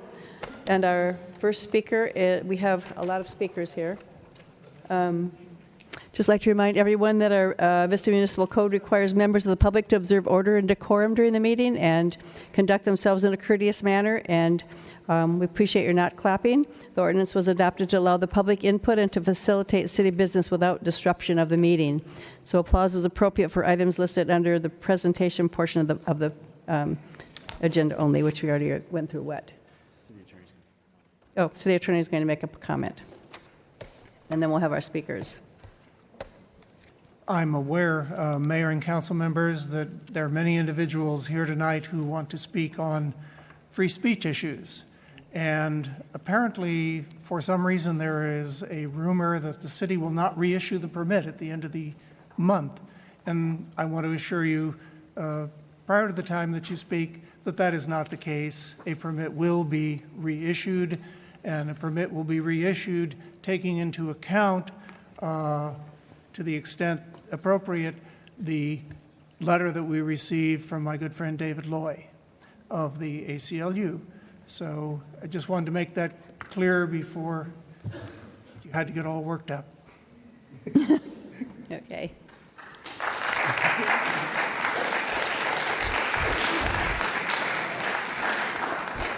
Okay, is that your one clap? And you're not going to clap anymore, right? Madam Mayor. So please hold it. If you don't, I'll call a recess, and we'll take like a 5-minute recess or a 10-minute recess and come back until you don't clap anymore, because it takes too much time. Madam Mayor. Sorry. May Deputy I Mayor, request- sorry. May I request the privilege of making a comment before we begin oral communications? I actually appreciate the city attorney's remarks. I was going to offer that exact same thought, and I appreciate you doing it. But I had just heard that rumor this evening. This is the first time I heard that rumor. And I just want to second what the city attorney said, that is emphatically false. I don't know what the origin of that rumor was, but at no time, I think, did the staff, or to my knowledge, any member of the city council provide any direction of any sort that any permits were not going to be renewed. And so I appreciate you dispelling that completely false rumor. Okay. So if we're ready, here we go. And what I'll do is I'll call one person, I'll call the first person, and then I'll call the next two. And if you would all just kind of line up over here, and so that, we'll kind of keep you moving along nice and easy, and you'll have 3 minutes. So James Silva first, followed by Melania Silva, followed by Mary Ju Poole.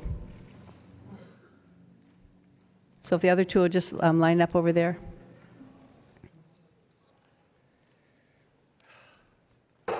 Good evening, Madam Mayor and City Council. We live on 835 Centennial Drive. I've been here before with my wife. I'm sure you guys all recognize me. So tonight we come before you again to give a brief update on what we've been doing on part to eliminate the DG maintenance road that has been proposed by the city, which will result in dismantling our beautiful landscaped backyard. When we spoke last time, we didn't know how the city representatives would react to our very unique situation. Days later, we talked with all parties involved and set up a meeting at our home to discuss the possible solution.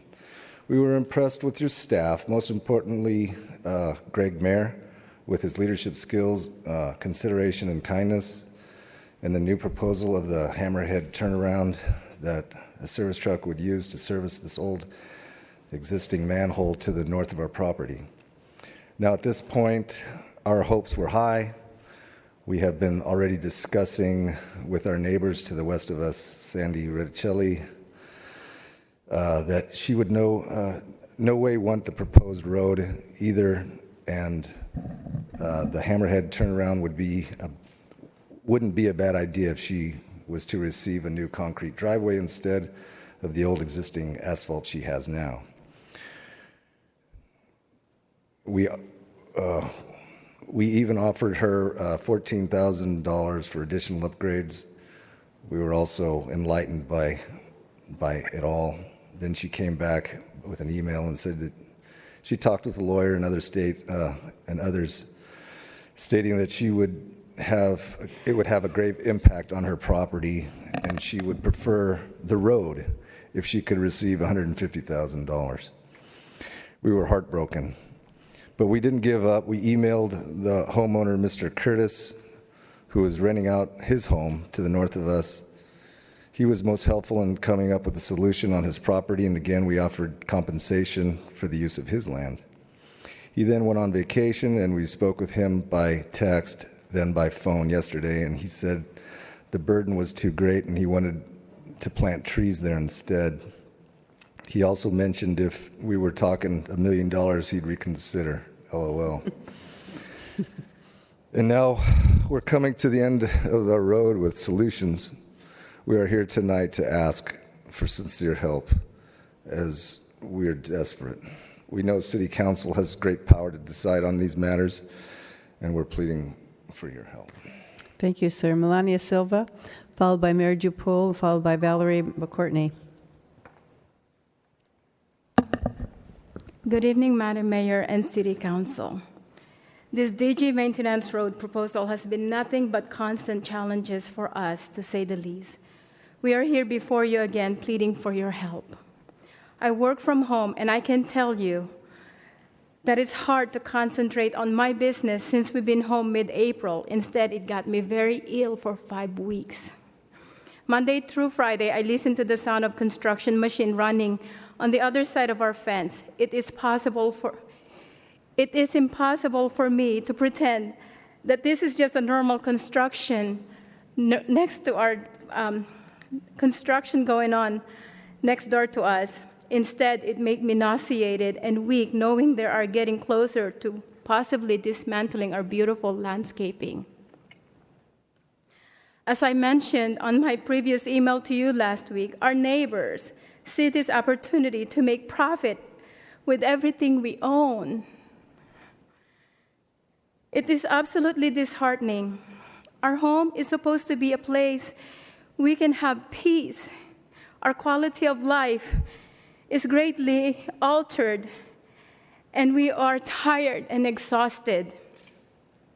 We felt there are still options for us to explore.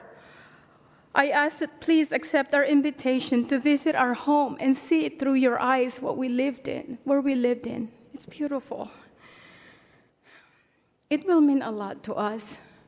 Thank you, and God bless. Thank you. Mayor Joe Poole, followed by Valerie McCourtney, followed by Ellen Bartlett.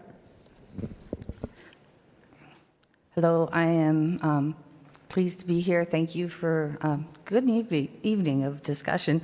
I'm here as a resident of Vista for almost 2 decades, as well as a member of the nonpartisan group Our Revolution North County San Diego. And we are committed to an agenda of progressive actions in communities. So I'm here to speak tonight about clean choice energy. As a concerned resident of Vista and a world citizen, I'm here to ask the City Council to please continue your regional collaborative efforts with Encinitas, Carlsbad, and Oceanside, and to sign on to a feasibility study for clean choice energy. There is a request for this to occur, by my understanding, by June 30th, which is a very limited time. It is imperative that the public understand that a clean choice energy is the singular most effective way to address climate change and meet the mandates required by the city for compliance with legislation. Clean choice energy are fiscally responsible entities that contribute revenue to communities. Clean choice energy allows communities to develop projects of peace for the people through the creation of jobs, the development of green energy projects, and decrease the cost of electricity. Vista has one of the highest rates of poverty in San Diego County. We need jobs and are blessed with sunshine as our most abundant and valuable resource. Let's use it. Thank you. Thank you, Valerie McCourtney, followed by Ellen Bartlett, followed by Barbara Skybetta. Thank you, Mayor Ritter and City Council members, for this opportunity to speak. I'm here today to ask you to remove the permit restrictions placed on the rallies that are currently held every Tuesday morning at 10 a.m. outside Congressman Isa's office at 1800 Thibodeau Road. The current restrictions on the permit, which was in fact granted, ban the protest from the public sidewalks, impose conditions related to the conduct of the participants beyond that of the organizers' control. They request that they recoup costs that arise from law enforcement, and they have overbroad and unconstitutional requirements for insurance coverage, as well as banning the use of amplified sound. In my time at the protests, 6 months or so, I have seen maybe 3 to 5 pedestrians on that stretch of sidewalk. The use of that sidewalk is for under an hour. We are all adults, and we are able to control ourselves and do not feel that we should hold accountable the person who creates the organization of these rallies. I would show up whether that person was there or not. We do not feel that the law enforcement recouping is appropriate, given that we have never had an incident requiring peace patrol. Finally, the use of amplified sound restriction is an abridgment of my First Amendment rights, and so I feel that that sound is no louder than the freeway noise directly behind that building. As a citizen and a resident of Vista, I do not want to see any of the city's monies spent in legislation, and I do understand that there was an ACLU letter filed that is claiming that if we do not, the city does not stop the restrictions on the permit, that there may be legal action taken by the ACLU, and I do not feel that that is an appropriate use of city monies. So I would ask that this council consider informing the city permit office to please remove these restrictions and to reinstate the request for that rally permit until the end of the summer, which was its original request. I thank you all for your attention to this matter. Thank you. Ellen Bartlett, followed by Barbara Skybetta, followed by Marilyn Barker. Good evening. My name's Ellen Bartlett, and I am actually an Oceanside resident, but we are in the Vista District as far as for schooling. So our daughter was a Vista High graduate. So I am also coming here to ask the city council members and the mayor and to remove the restrictions on the permit for the rallies outside Darrell Ice's office. I've been going there also for about 6 months, and I have never seen any incidents of problems there. I don't believe that the permit should be encumbered with a restriction on it. And I don't know, have any of the city council members ever visited where the rallies are and been to the rallies? Oh, good. I don't think that we were blocking any access ways. There are people there now that are actually making sure that there's safety, and when people cross the street, that there won't be any problems. And I encourage you all to go out and visit the site there and see how safe it is and how well maintained, and access is provided for people that want to get in and out of the buildings. And the other thing that I just want to reinforce, this is only 1 hour a week. It is only every Tuesday morning from 10 to 11 a.m., which is a very small amount of time. And so I don't really feel that there is a need to have restrictions on there. And I also think that I'm a retired school teacher, a high school teacher, and I think that we need to model for our young people what democracy is. And I think by putting restrictions on this permit that we're sending the wrong message to our young people. And so I hope that you will consider removing those restrictions so that we can continue with our democratic process. And thank you all. And I appreciate the city manager also talking to us prior to this as well. Thank you. Thank you. Barbara Skybetta, followed by Marilyn Barker, followed by Sue Alderson. I'm Barbara Skybetta. Thank you, Madam Mayor and Council, for allowing me to exercise my free speech. I pretty much want to say what the 3 previous speakers said about the rally. There are mostly people there my age and a few young people and children. It is a very orderly, quiet crowd. This morning, people offered me water, wet towels, and an umbrella because it is extremely hot on the other side of the street. It would be really nice if we could go back to being in front of the building where there is some shade. And people in the building work probably a normal 40-hour work week, we are there for only 1 hour. So we are not disrupting their work week to any great extent. Also, I just learned something new today, and I don't know if this applies, but I learned that Deputy Mayor Franklin has an office right next to Darrell Issa.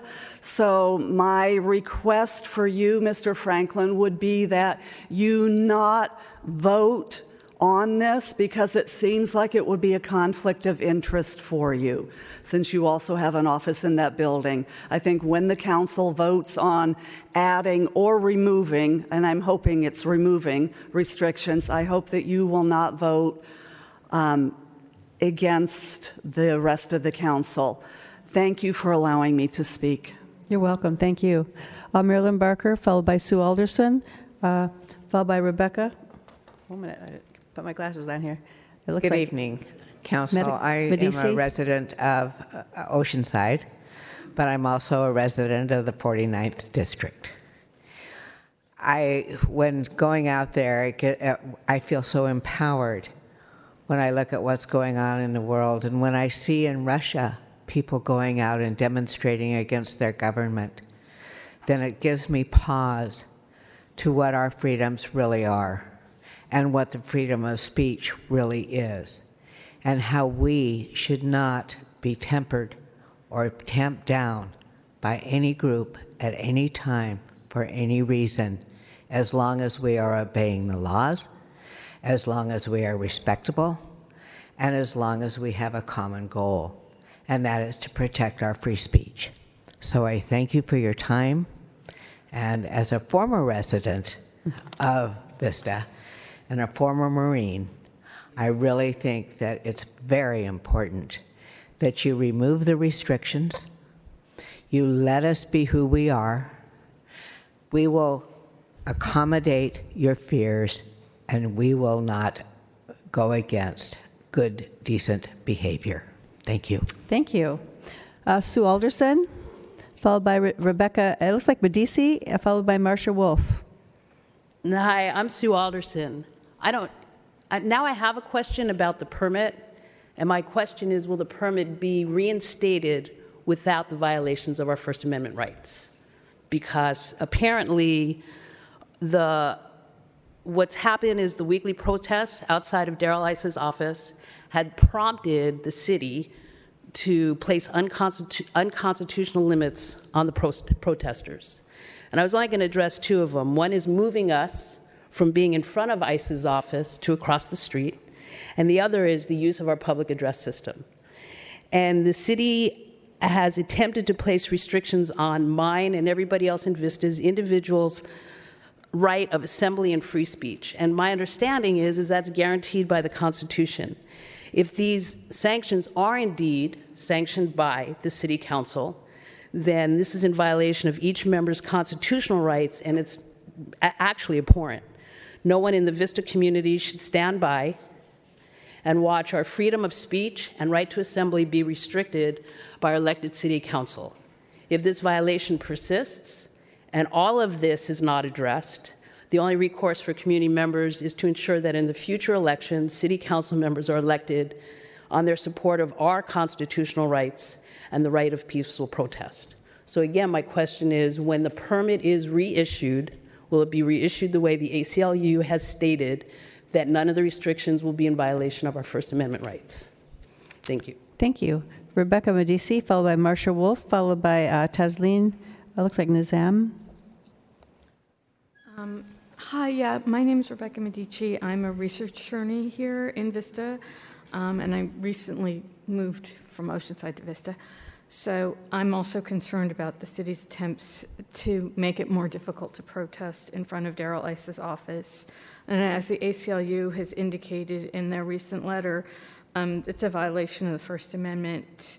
And it's a concern that I think our city is abridging freedom of speech, a right of people to peaceably assemble and to redress grievances, which is what the First Amendment says. And there's been a lot of news lately from around the country and around the world about First Amendment issues. And I think Vista's a really nice city and doesn't want to be in the news for that. So I'm just concerned, and I think that you are too, and you understand what the restrictions are and what the ACLU letter has said, and that I know that you'll end up doing the right thing about it and taking away the restrictions to the extent that they're unconstitutional. So thank you. Thank you.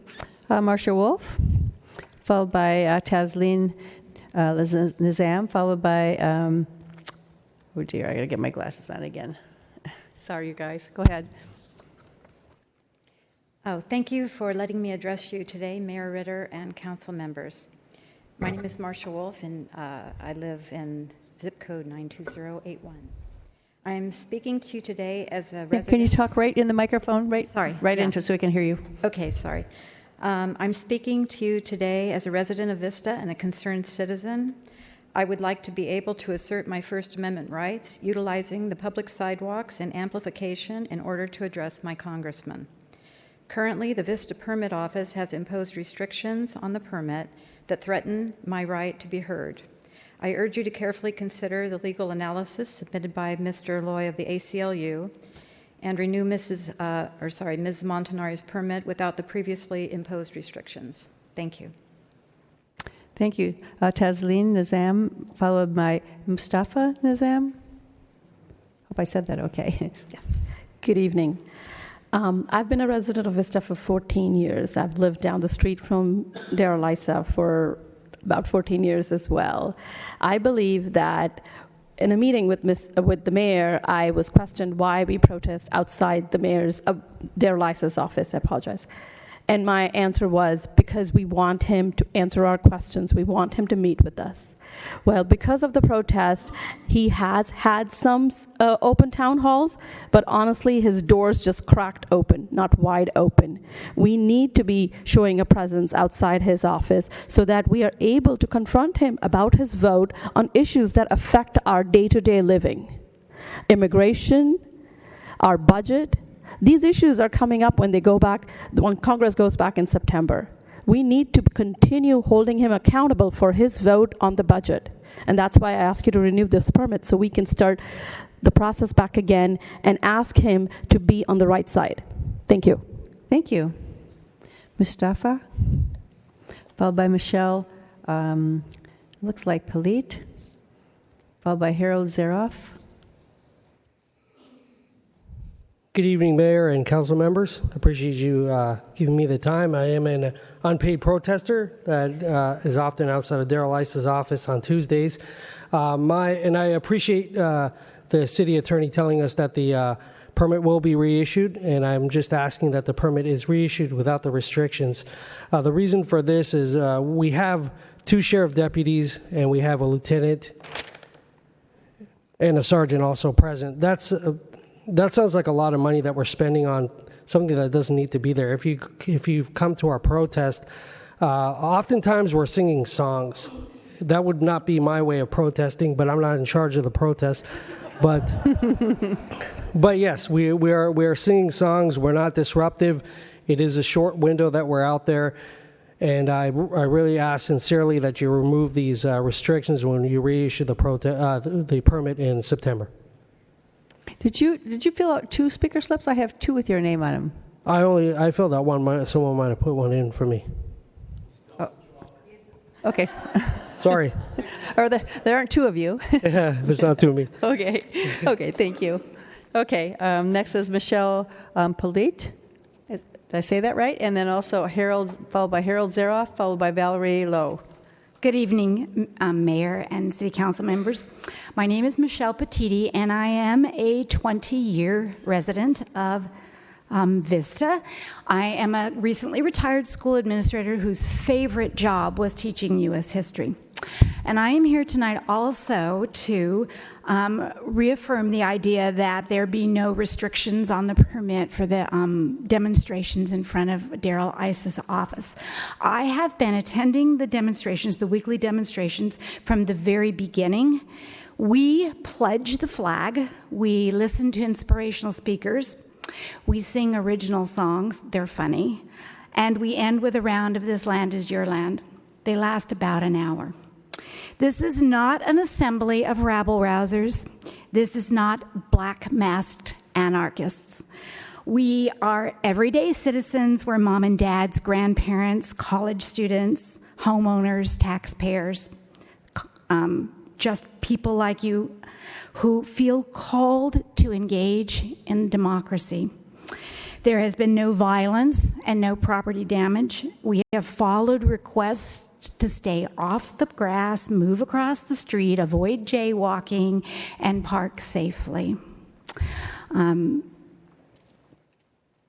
I would like the City of Vista to recognize our good intentions and remove the barriers. I would really like to see Vista be a city that exemplifies expressions of the First Amendment. And by the way, as far as the invitations to come and visit, I hear there's a really good view from the roof. Okay. Harold, followed by Valerie Lowe, followed by Madge Torres. All right, now you can hear the male point of view. I've been protesting for 20 weeks, mainly in front of Mr. Rice's office, and I am really tired. But I will continue to protest right till November of 2018 and further if need be. And the main reason is there are 33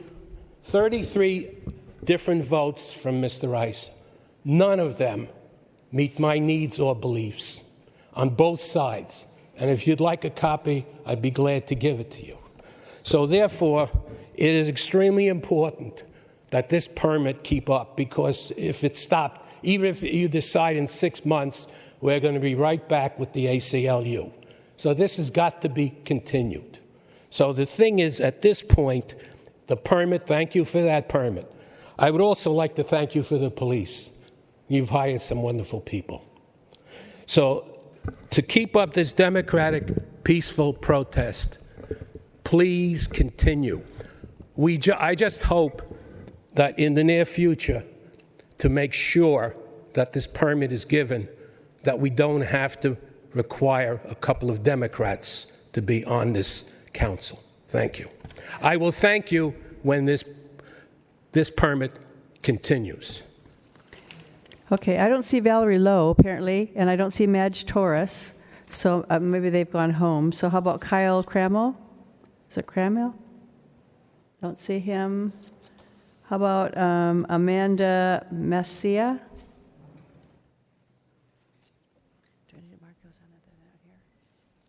Good evening, Mayor, Council. My name is Amanda Mesha. I'm a resident of Oceanside, California, your friendly neighbor. I'm also a constituent of California's 49th District. I'm here to firmly push back on any restrictions put forth upon the permit to rightfully assemble and protest at our Congressman's office. Any restrictions that are put on the right to assemble and peacefully oppose and have our voices be heard is absolutely unconstitutional and un-American. I would like to say that those restrictions that are proposed, the first one that puts us across the sidewalk, 100 feet from the office, the second that limits the use of amplified sound, both of those are deeply prohibitive and restrictive. As evidence of the fact that we're peaceful, I would also like to say that because we are dissenting voices, there are other opposing voices to our point of view that also attend these rallies. We are welcoming, we shake each other's hand, we disagree, and we talk about the issues. Limiting our free speech would also be potentially limiting the free speech of Mr. Isa's supporters, who also come every week. Second, to prove that it is those two restrictions, moving us across the street and stopping the amplified sound, are prohibitively restrictive, I would like to point to the fact that Mr. Isa himself sometimes attends the rallies. When he does so, he speaks on his sidewalk with his own amplified sound. That is the way in which his First Amendment rights are upheld. He does not go across the street. He does not speak in his normal voice. He too requires a megaphone. He too requires the sidewalk. I would ask that you submit the permit without restrictions, not only for our First Amendment rights, but for those that also support Mr. Issa and for Mr. Issa himself. Thank you. Larry, is that Cornett? Okay, Larry, followed by Lynette Rangel, followed by David Smelser. Good evening, Madam Mayor, members of the City Council, City Attorney. Did want to talk to you about the permit and specifically the restrictions put on it. First of all, Councilmember Rigby, when hearing your story about having to have an ambulance and not being able, not having it being paid for until you had to pay for it, I'm sure that once State Bill 562 is approved and we have a Healthy California Act, nobody will have to feel the way that you did. On secondary note, obviously, talking about the permit, having us across the street and having that prohibition put upon us is pretty much like electric candles when it comes for democracy. It may be light, but it's not the same. Being in front of the office, allowing the congressman to hear our voice with free assembly, respectful discourse, which is what the Constitution actually asks, the ability to have discourse professionally and respectfully, and putting us across the street with that prohibition creates an unfair place for us to be. We shouldn't be across the street. Being across the street marginalizes us. That's unfair, that's unconstitutional, and to be perfectly honest, as Amanda said, that's un-American.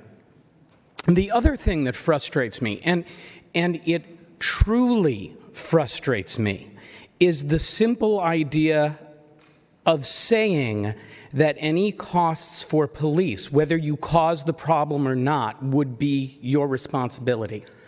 All of us are taxpayers. All of us pay for the police.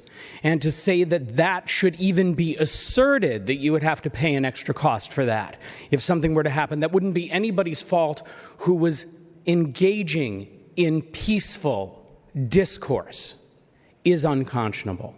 I truly would ask this council and the body that would be issuing the permit to reissue the permit without any of the fetters that are on it, because that's what democracy is. Thank you for your attention. I appreciate it. Thank you, sir. Is Lynette Rangel here? She didn't apparently get here. Okay, so then David Smelser, and followed by Elizabeth Warren, followed by M. Bramwell. Good evening. I want to thank you for allowing all of us to come and talk to you. Unlike a lot of these people, I haven't been a longtime protester at the Darrell Issa's office. I kind of started about the same time I saw the announcement about districting. And I got involved in districting and showing up at Issa's at the same time. And I think you guys did a good job on facilitating the districting process, and I ask you to help facilitate First Amendment communications with our congressman. Thank you. Thank you, sir. Okay, Elizabeth. Is Elizabeth Warren here? Oh, there you are. Okay.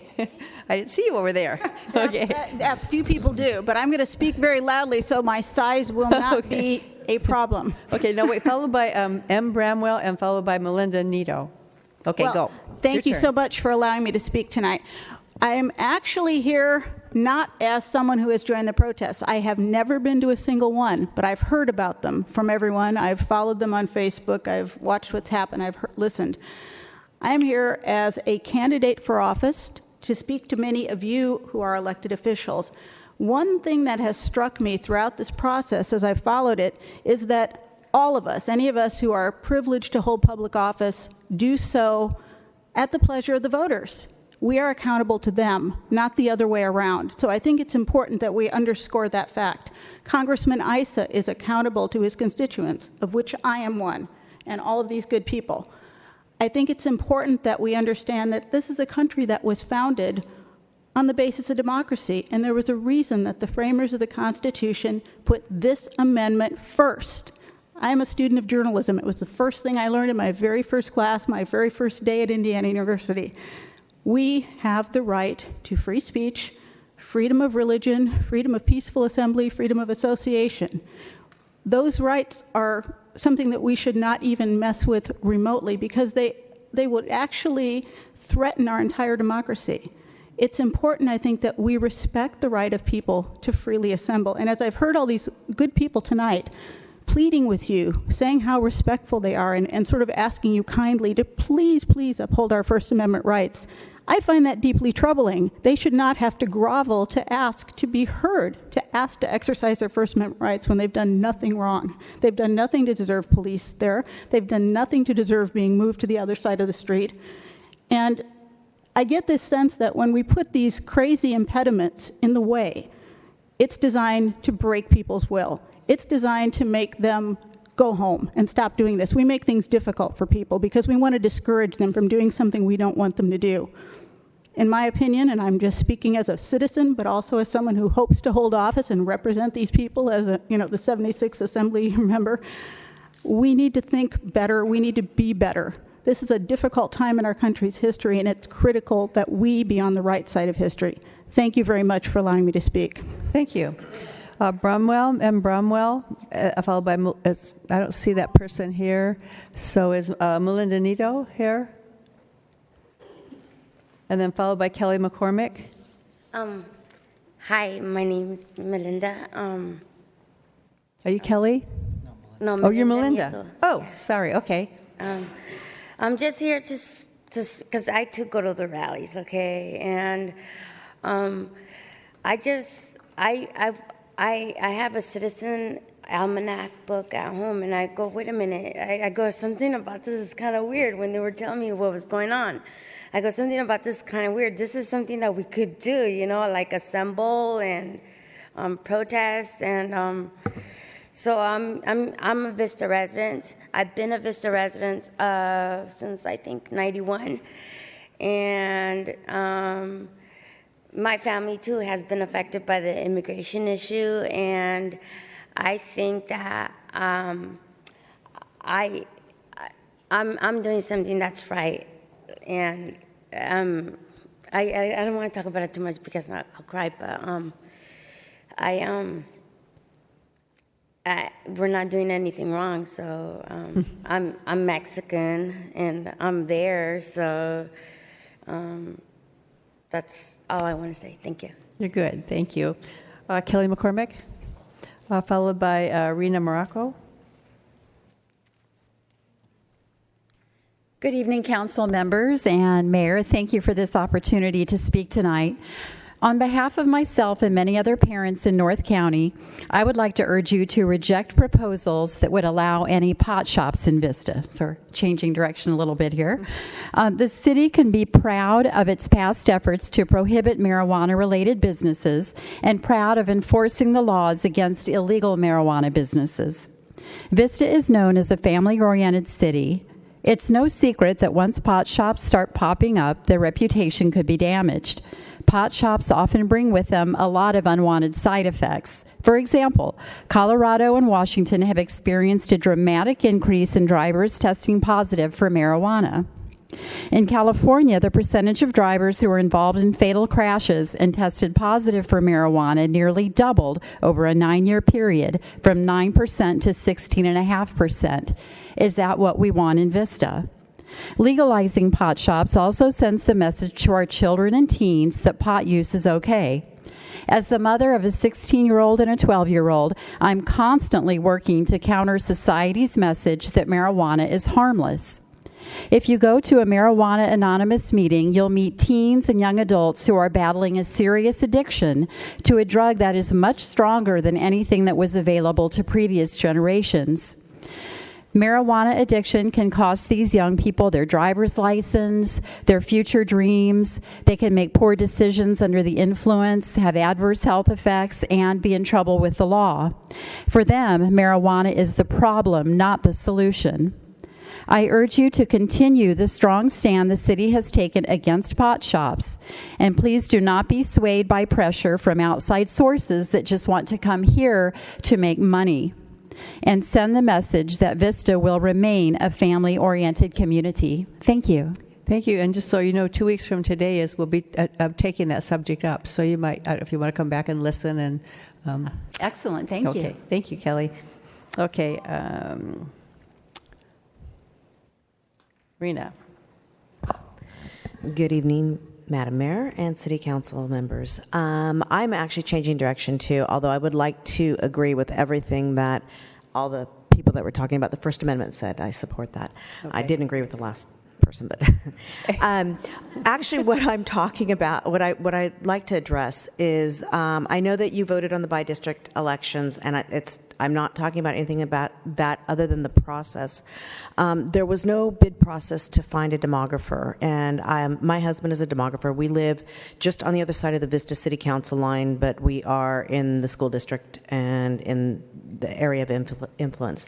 And he's a demographer, and he made several calls to the city to try to bid on this job. He probably would have been cheaper, maybe not, but I think that it would have been fiscally responsible to have had an RFP for this job, and that is what I wanted to say. Thank you. Thank you. Cipriano?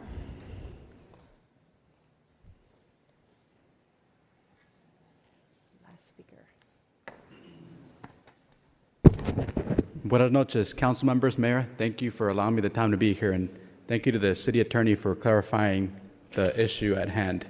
I'm here to talk about freedom of speech and the opportunity to engage our congressman, our representative, who represents not just Vista, but many cities across here in the California. And so for me, I haven't been to the protests, but I believe these are real people with real issues that need to be heard and that need to be listened to. And the way that they're expressing themselves is through protest. They want to make sure that they have an effective government. They want to make sure that they have a representative in Washington, D.C. fighting for them.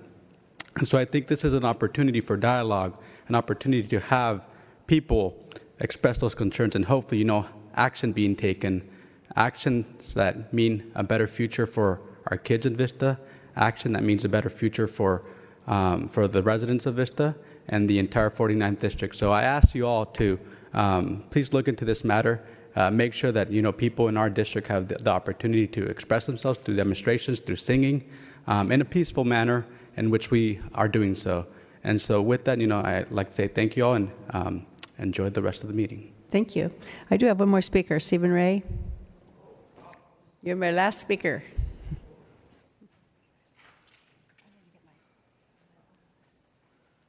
Well, excuse me. Hello, everyone. My name's Stephen Ray. I'm here today to actually thank you. I'm a small business owner on South Santa Fe, and all these changes that have taken place, I know there's been a lot of debates about it. It's actually helped my business. I have three offices, three companies, one I don't count, it's in Mexico. But either way, the revitalization that took place on downtown has really helped me. So thank you very much. I really do appreciate everything you guys have done, okay? Thank you. Thank you. Okay, so now I'm going to do comments. So I'll start with Councilmember Green. All right. First of all, thanks everybody for staying. I know the public comment at the end is a grind, so thank you guys. I've been there before. I was unaware of all of the permit restrictions, so once again, it's fantastic that you guys are here telling us about things like this. I will definitely be having a conversation with my city staff to kind of figure out where they're going with that, and we obviously do not want to violate any First Amendment rights, so I want to make sure that we're not wasting city money fighting things that we shouldn't be fighting, and make sure that you guys get to do what you want without disturbing the peace per se. The other thing that I wanted to do is just thank Councilwoman Rigby. She really did take a big lead on having this workshop for districting. We all had really busy schedules and couldn't get there, and I just want to commend you for doing that and getting the city out there and kind of giving us a little bit of the city perspective when you were down in your flip-flops and your jeans. So that was really cool for me to get that feedback. And as council people, we don't have to do a whole lot. There's not a big job description of, hey, you got to put in these hours, you got to return these emails, you got to return these phone calls, you have to have these workshops. So when our council goes above and and beyond for things like that. I want to make sure that we commend them. And then also as citizens, just know they're out there working super hard for you because they want to. And all of us are here because we want this job. We want to represent our city. And it has become something that I need to do at this point. I thrive on it. So thank you all so much for being here and being a part of the process. Greatly appreciated. And thank you again, Amanda. Deputy Mayor. Thank you, Madam Mayor. I do want to speak briefly to the comments that were made, particularly as somebody who has been present at more of the Tuesday morning protests than I could possibly count. I would say I've been present and witnessed 90% of them.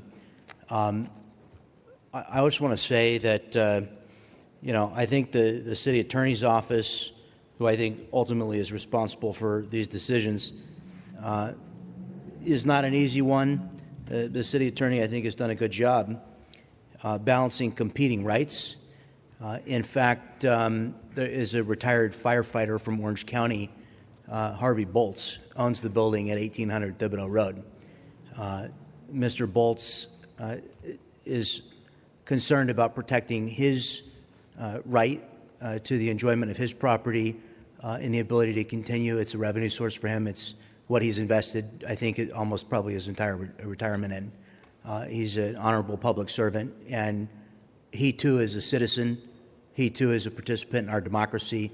He too has rights, and he too deserves to be protected by our city as a property owner and a business owner in our city.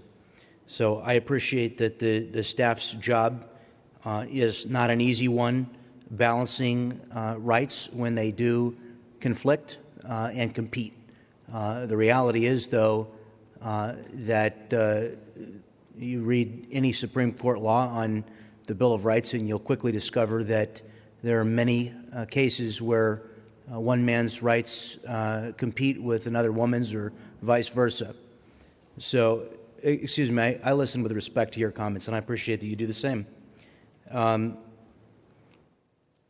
The protesters that have assembled, I have witnessed on numerous occasions, more than a dozen, and numerous times throughout each protest, have conducted themselves primarily peacefully and within their rights, which I wholeheartedly support.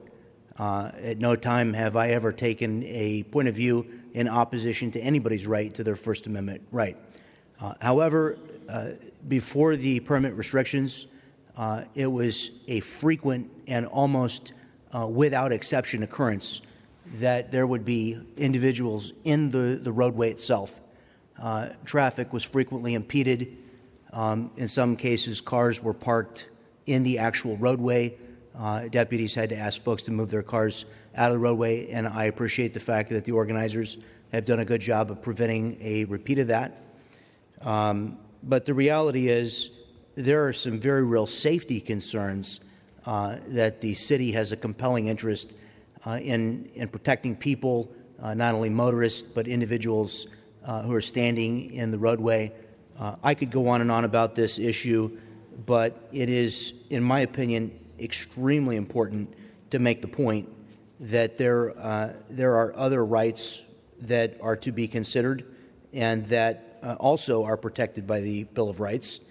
And I totally support the protesters and their First Amendment rights and exercising them, but there are very real and documented concerns that have been observed by our sheriff's deputies that undoubtedly underpin decisions that were made by the city. And I'd like to also point out that the city and the city staff acted autonomously in arriving without, I believe, without my input, and I believe without input of the rest of the council in making their determinations. And again, I know that hasn't been easy because the city attorney's office is very concerned about protecting everyone's rights.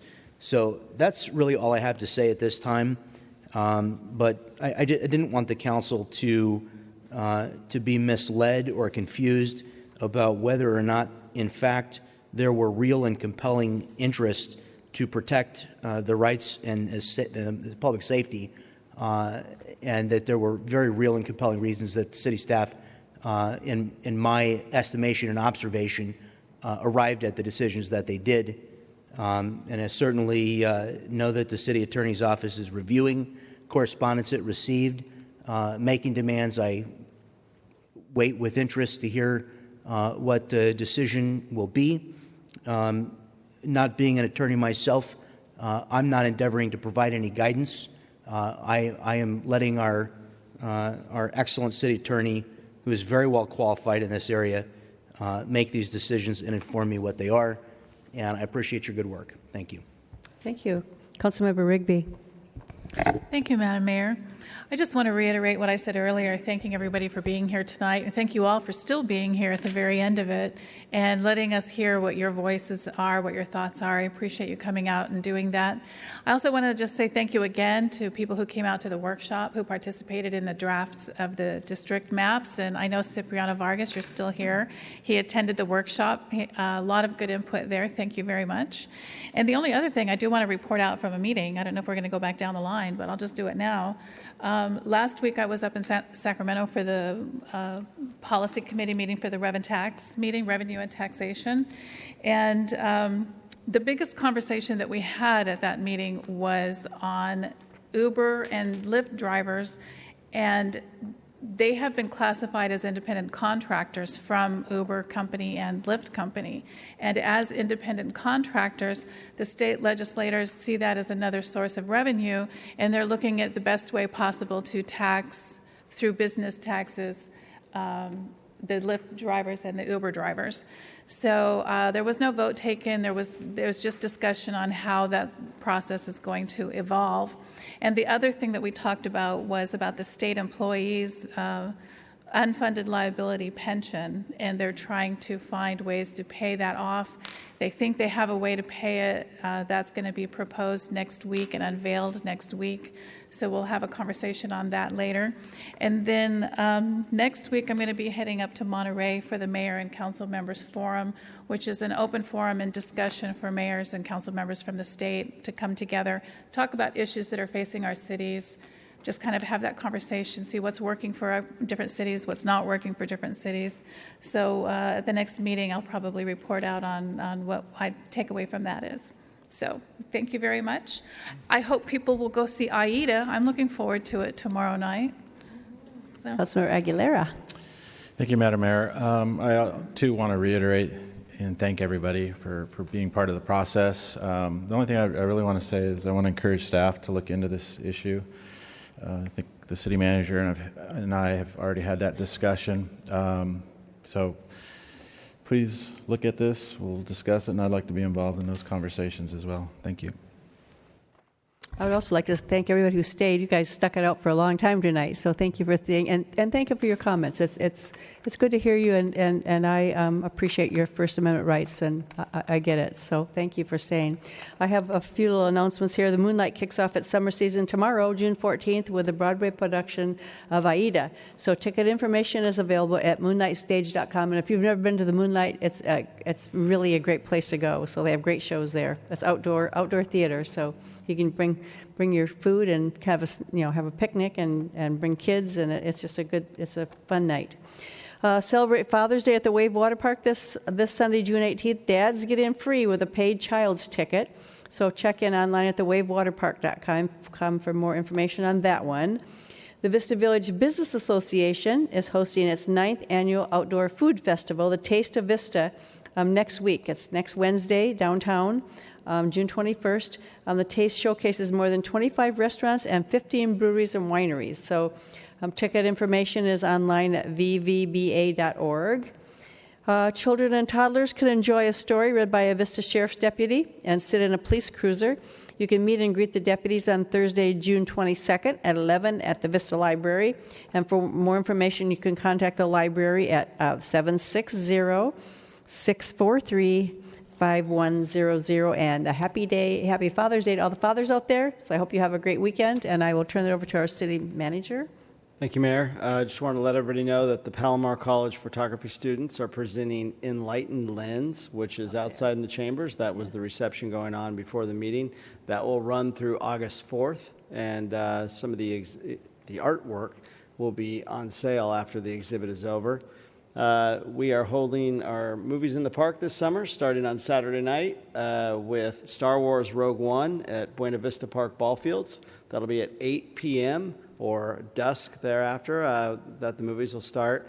And we encourage people to get there early for a good spot. And there'll also be some appearances. There'll be an appearance by Sparky the dog from the fire department, and our Parks and Rec crew will be there entertaining the kids before the movie. And then lastly, wanted to let everybody know that it's finally official. We were notified yesterday that Swami's is coming to the former El Cajon restaurant location in Vista Village across from the Wave, and they will be serving breakfast, lunch, and dinner. Oh, dinner. So we're excited about that. They'll likely open by the end of the year. Okay, super. How about our city attorney? Do you have any comments down there? Nothing further, thank you. City clerk, do you have any announcements tonight? Okay, well, now you can clap. One big clap for all of you. Come on.